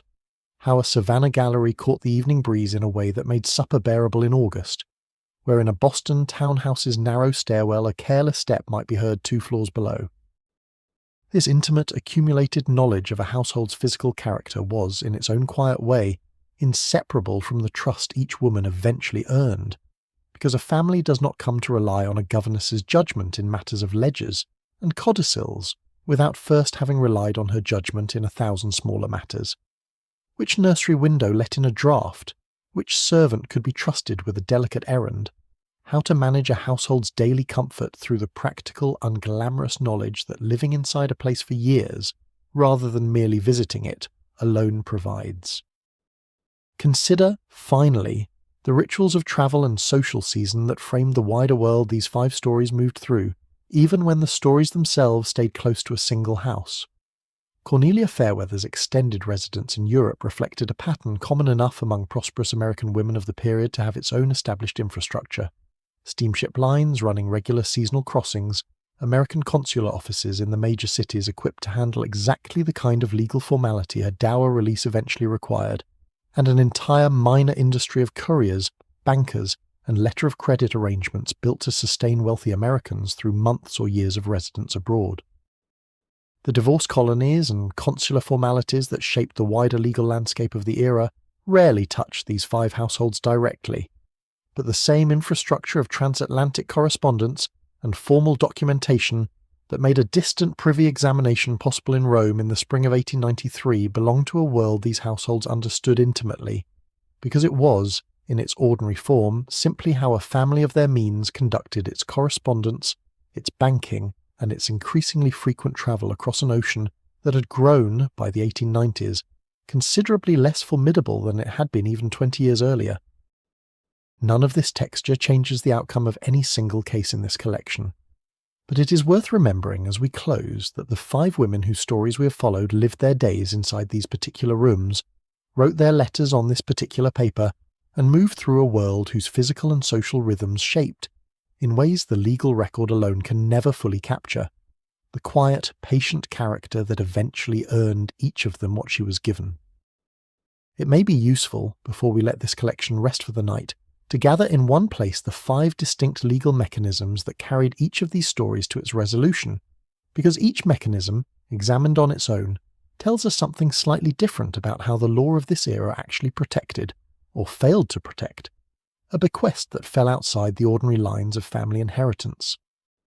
The first mechanism, at the centre of Edith Calloway's story, was the properly executed codicil, lodged with independent counsel and witnessed by disinterested parties who could later attest, without any personal stake in the outcome, to the testator's soundness of mind and freedom from influence at the moment of signing. This was, in many respects, the most straightforward of the 5 mechanisms this collection examines, and it remains, across the history of American probate practice, the most common vehicle by which a testator amended his intentions without rewriting an entire will. What protected Edith Calloway was not the codicil's existence alone, but the particular discipline of its execution, a testator who retained his own long-standing attorney, rather than any newly engaged advocate, witnesses drawn from professions understood to carry no financial interest in an estate's outcome, and a beneficiary who took no visible part whatsoever in the document's drafting. Where any one of these elements weakens, a hastily retained attorney, a witness with some undisclosed connection to the beneficiary, a beneficiary who involves herself too visibly in the process, a codicil's vulnerability to challenge increases correspondingly, and it is worth noting that in each of the 4 other cases in this collection, some variation on exactly this discipline, adapted to each household's particular circumstances, did the same protective work. The second mechanism, central to Agnes Whitfield's story, concerned the severance of mineral rights from the surface ownership of land, and the affirmative duty an executor carries, once made aware of a validly executed codicil, to amend an estate's inventory accordingly rather than allow a convenient omission to stand unchallenged. What this case adds to our understanding is the particular danger, and the particular remedy, that arises when an estate's own executor is also, whether through carelessness or something close to self-interest, the party positioned to benefit from an incomplete accounting. The remedy, in Agnes Whitfield's case, lay not in any dramatic confrontation, but in the same discipline of documentation that had protected Edith Calloway. 19 years of continuous, contemporaneous ledgers that no after-the-fact argument about the codicil's intended scope could plausibly overcome. The third mechanism, at the heart of Vivian Ashford's story, concerned a codicil deliberately concealed by the testator himself, executed with full formality, but hidden from a family whose hostility the testator had, correctly, anticipated in advance. This case demonstrates that concealment and validity are not, as a family determined to contest such a document might hope, mutually exclusive. A document properly witnessed and properly signed retains its legal force regardless of where or how carefully it was subsequently hidden, so long as the beneficiary, upon its eventual discovery, conducts herself with the same patient restraint that protected every other woman in this collection, resisting any temptation to press her claim before the proper channels. In Vivian Ashford's case, the family's own long-standing attorney, informed promptly and asked to proceed according to his own professional judgment, had been given the opportunity to do their work. The fourth mechanism, illustrated by Margaret Colby's story, concerned the doctrine governing lost or missing wills, and the particular value of a duplicate original executed and witnessed in the same sitting as the document it mirrors, retained by an independent attorney rather than left solely in a testator's own household. This is perhaps the most instructive of the 5 mechanisms for anyone considering how fragile a single document's survival can prove to be, however carefully it was drafted and executed in the first instance.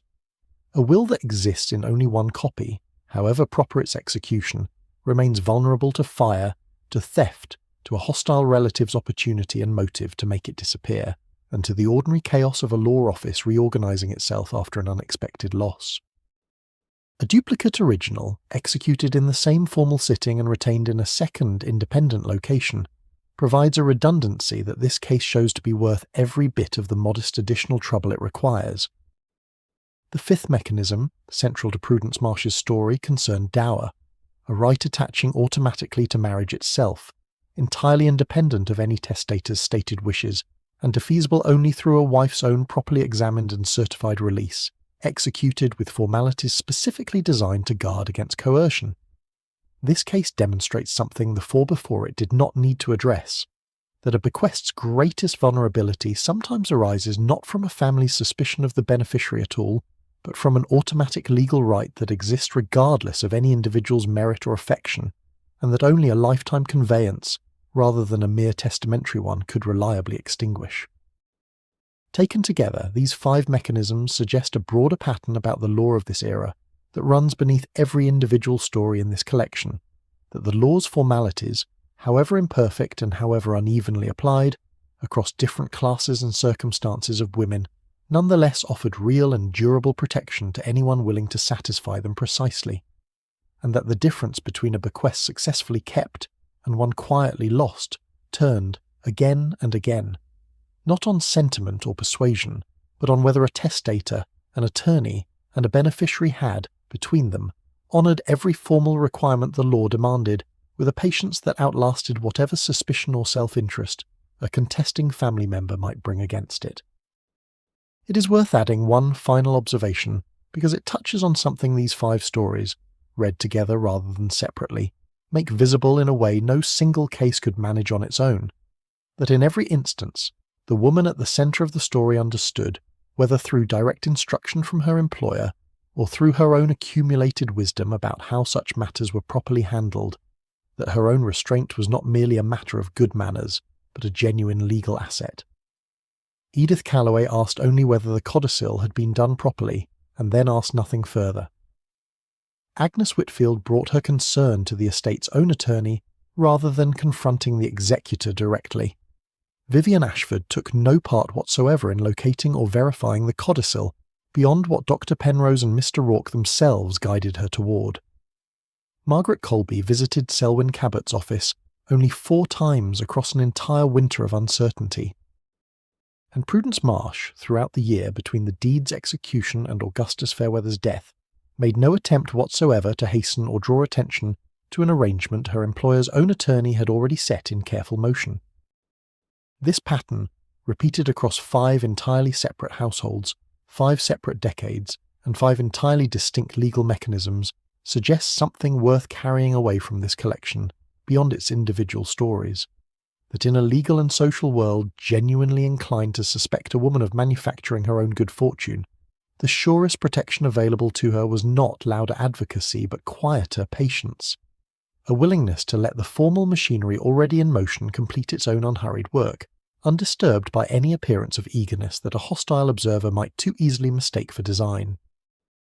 There is a reason stories like these 5 rarely appear in the grander histories written about the Gilded Age, and it is worth naming plainly before we let the lamp go out entirely, because the reason itself is part of what makes these particular households worth remembering. The history that gets written down in the ordinary course of things tends to follow money at its largest and most visible scale. The Vanderbilts and the Astors, the great mergers and the great scandals, the mansions built to be seen from the street rather than the modest farmhouses and quiet townhouses that changed hands in these 5 stories without ever attracting a single newspaper column. What happened to Edith Calloway at Willow Bend, to Agnes Whitfield at Granite Hollow, to Vivian Ashford in a roll-top desk on Rittenhouse Square, to Margaret Colby in a Chicago storage annex, and to Prudence Marsh beneath the laurel hedges of a Savannah garden, occurred well below the threshold that any Gilded Age newspaper would have considered worth reporting. These were not the divorces of the old money families that filled society columns for weeks at a stretch. They were private, procedural, and modest in scale even by the standards of the households that produced them, which is precisely why the record of what happened survives, where it survives at all only in probate filings, attorneys' private letterbooks, and the kind of household correspondence that families keep, if they keep it at all, tucked into desk drawers and hat boxes, rather than donated to any archive built to preserve the memory of the famous. This is worth calling what it plainly is, a form of forgetting built into the very structure of how history gets recorded. A governess's ledger, kept faithfully for 19 years, does not survive in any museum unless a family happens to preserve it out of simple sentiment, the way Clara Pemberton apparently preserved her own brief note of congratulation, folded inside Agnes Whitfield's final volume. A codicil admitted to probate in a county courthouse becomes, once the matter is settled, simply another closed file among thousands, indistinguishable to any later researcher from the routine business of 100 other estates, unless someone takes the specific trouble to go looking for it. The women themselves, once their inheritances were secured, generally sought no further public acknowledgement of what they had won. Margaret Colby's scholarships funded quietly and without her name attached. Prudence Marsh's garden opened each spring to the neighbourhood children without any plaque or announcement. Vivian Ashford's continued correspondence with Rosalind Merrick, preserved only because a granddaughter, decades later, happened to keep a box of old family letters rather than discard them. And yet these 5 stories, forgotten in the ordinary sense that word usually carries, were not, in their own time, marginal to the households they occurred within. They were central to them, the daily unglamorous work of trust built over years, tested in a moment of genuine crisis, and either honoured or betrayed according to how carefully a dying man and the attorney he retained had thought to protect it in advance. The old money families whose divorces and scandals filled the newspapers of the period were, in their own way, the exception rather than the rule of Gilded Age domestic life.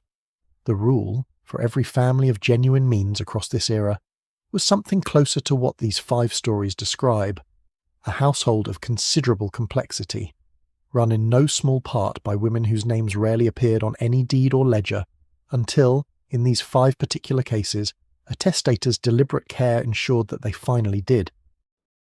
It is this quieter, more ordinary layer of Gilded Age history, the layer beneath the mansions and the divorce trials, where governesses kept the actual daily accounts of fortunes built by men too occupied with their business affairs to manage every particular themselves, that these 5 stories have tried to recover, not as an argument against the more familiar history of the era, but as a companion to it.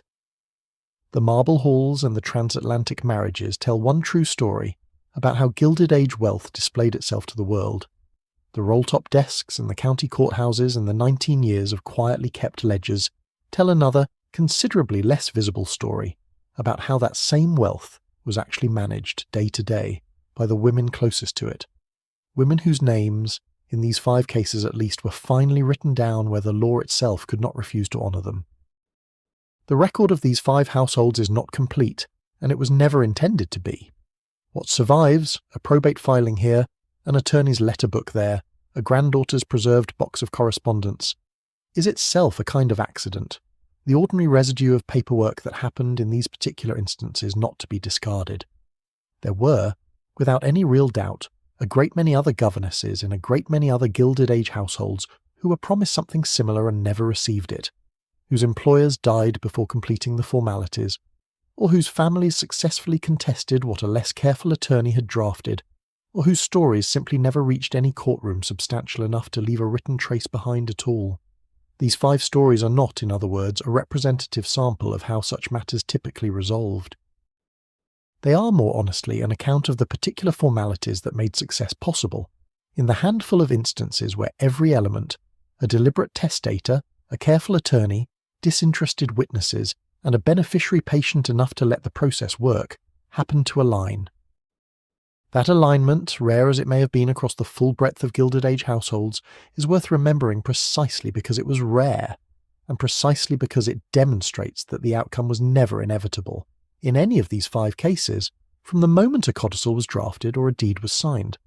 Each of these 5 women could very easily have lost what she was eventually given, through some small failure of formality, some missing witness, some document destroyed before its discovery, some examination conducted too hastily to withstand a later challenge. That they did not lose it, that the record instead shows, in each case, a careful and largely unglamorous chain of proper execution, holding firm against every objection raised, is the entire reason these 5 particular stories survive to be told at all, in a century that has otherwise forgotten nearly everything else about the households they once quietly, faithfully served.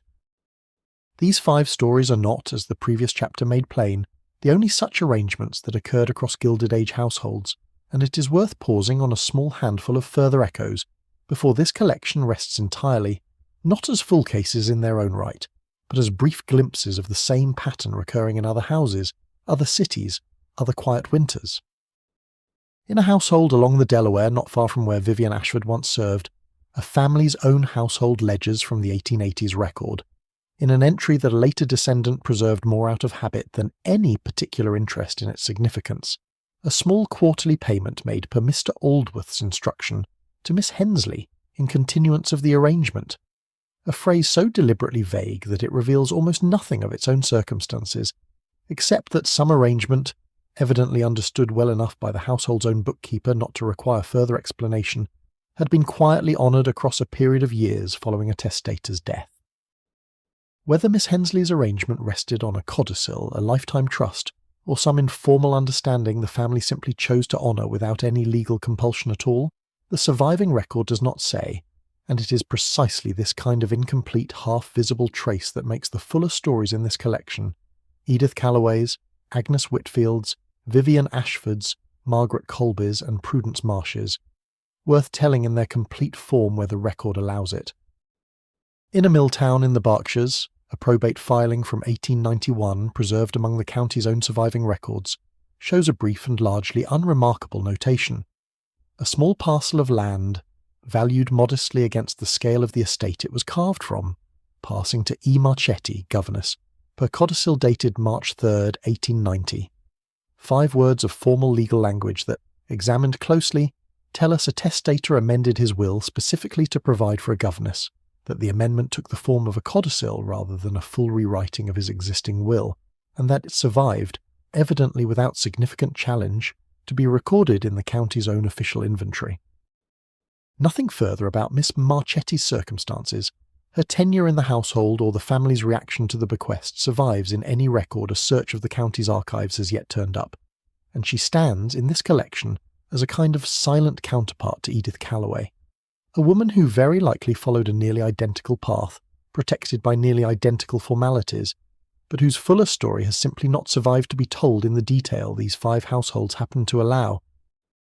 And in Baltimore, in correspondence preserved among the papers of a prominent shipping family and made available decades later to a genealogical society researching the household staff, a letter from 1895 records a family matriarch's own private irritation at what she called, with the particular acidity such letters reserve for exactly this situation,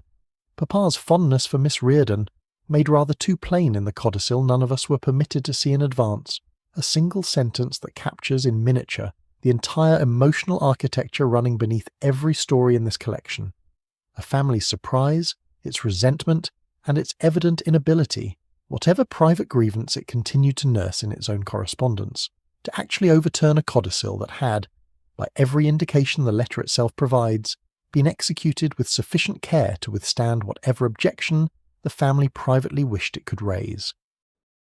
These fragments, a bookkeeper's discreet notation, a bare probate filing, a matriarch's private complaint, are the ordinary residue of a pattern that these 5 fuller stories have tried to render whole. They suggest that what happened to Edith Calloway, Agnes Whitfield, Vivian Ashford, Margaret Colby and Prudence Marsh was not, in the end, so very unusual an occurrence across the households of this era, even if the full and detailed record of any single instance remains rare enough that assembling 5 complete accounts required considerable patience of its own, Somewhere in every decade of this period, in households from the Hudson Valley to the Berkshires to the Chesapeake Shore, a testator quietly decided that years of faithful, unglamorous service deserved more than the ordinary courtesy a will's final paragraph typically extended to household staff and set in motion, with whatever formality his own attorney could provide, the same quiet mechanism that carried each of these 5 stories to its own particular resolution. The lamp in the third-floor schoolroom has burned low now, its wick trimmed thin, and the light over the Hudson beyond the window has gone from pewter to the deep, settled blue of full evening. The clock that was being wound at the start of this collection has long since finished its winding, and somewhere below the house has quieted for the night. The fires banked, the doors checked, the ordinary small rituals of a household closing itself against the dark. 5 women sat once in 5 such rooms, in 5 such houses, keeping ledgers and lessons and the private patient counsel of men who trusted them more than their own families ever quite understood. Each was told in her own time of a gift she had not sought and could not have demanded. Each waited without pressing through the uncertain months that followed, and each, in the end, kept what she'd been given, not because the world around her had suddenly become generous, but because the quiet formalities of witness signatures, disinterested testimony, and careful attorneys had been honoured precisely enough to hold against every objection raised. The schoolroom is empty now. The desk is closed. Somewhere beyond the window the river keeps moving toward the sea, the same unhurried pace it has always kept, indifferent to the small, careful victories of the households along its banks, and patient, as these women were patient, with whatever time it takes for a quiet thing to finally rightfully come to rest. If you were to walk each of these 5 houses tonight, in the order these stories visited them, you would move from the pewter light of the Hudson to the brick quiet of Beacon Hill, from a Philadelphia roll-top desk to a Chicago storage annex still smelling faintly of dust and old paper, and finally south to a walled garden off a Savannah lane where laurel hedges have grown considerably taller than the woman who once tended them could have imagined. Each house kept its own hours, its own weather, its own particular shade of evening light. But in each one, somewhere near the end of a long day, a governess sat down at a desk that was not yet, and might never become, her own, and did the quiet, careful work in front of her anyway, not because she expected anything to come of it, but because that was simply how the work had always been done in that house, by her, for as long as anyone could remember. It is worth remembering, as the lamp finally goes out, that not one of these 5 women set out to secure an inheritance. Each simply did the next patient thing in front of her, for years on end, until a dying man noticed and decided in his own unhurried way that such patients deserved to be protected by every formality the law could offer it. That is not a dramatic story. It was never meant to be one. It is only, in the end, a true one, told as gently as the record allows, in 5 houses that have long since passed to other families, other governesses, other quiet evenings not so very different from the ones that first made these stories worth keeping. Thank you so much for watching. If you'd like to see more videos like this, please consider leaving a like and subscribing to the channel. It really helps us keep making more content. See you in the next one. If you had been in one of these women's positions, trusted for years, then quietly remembered in a will your family never expected, what is the first thing you think you would have done?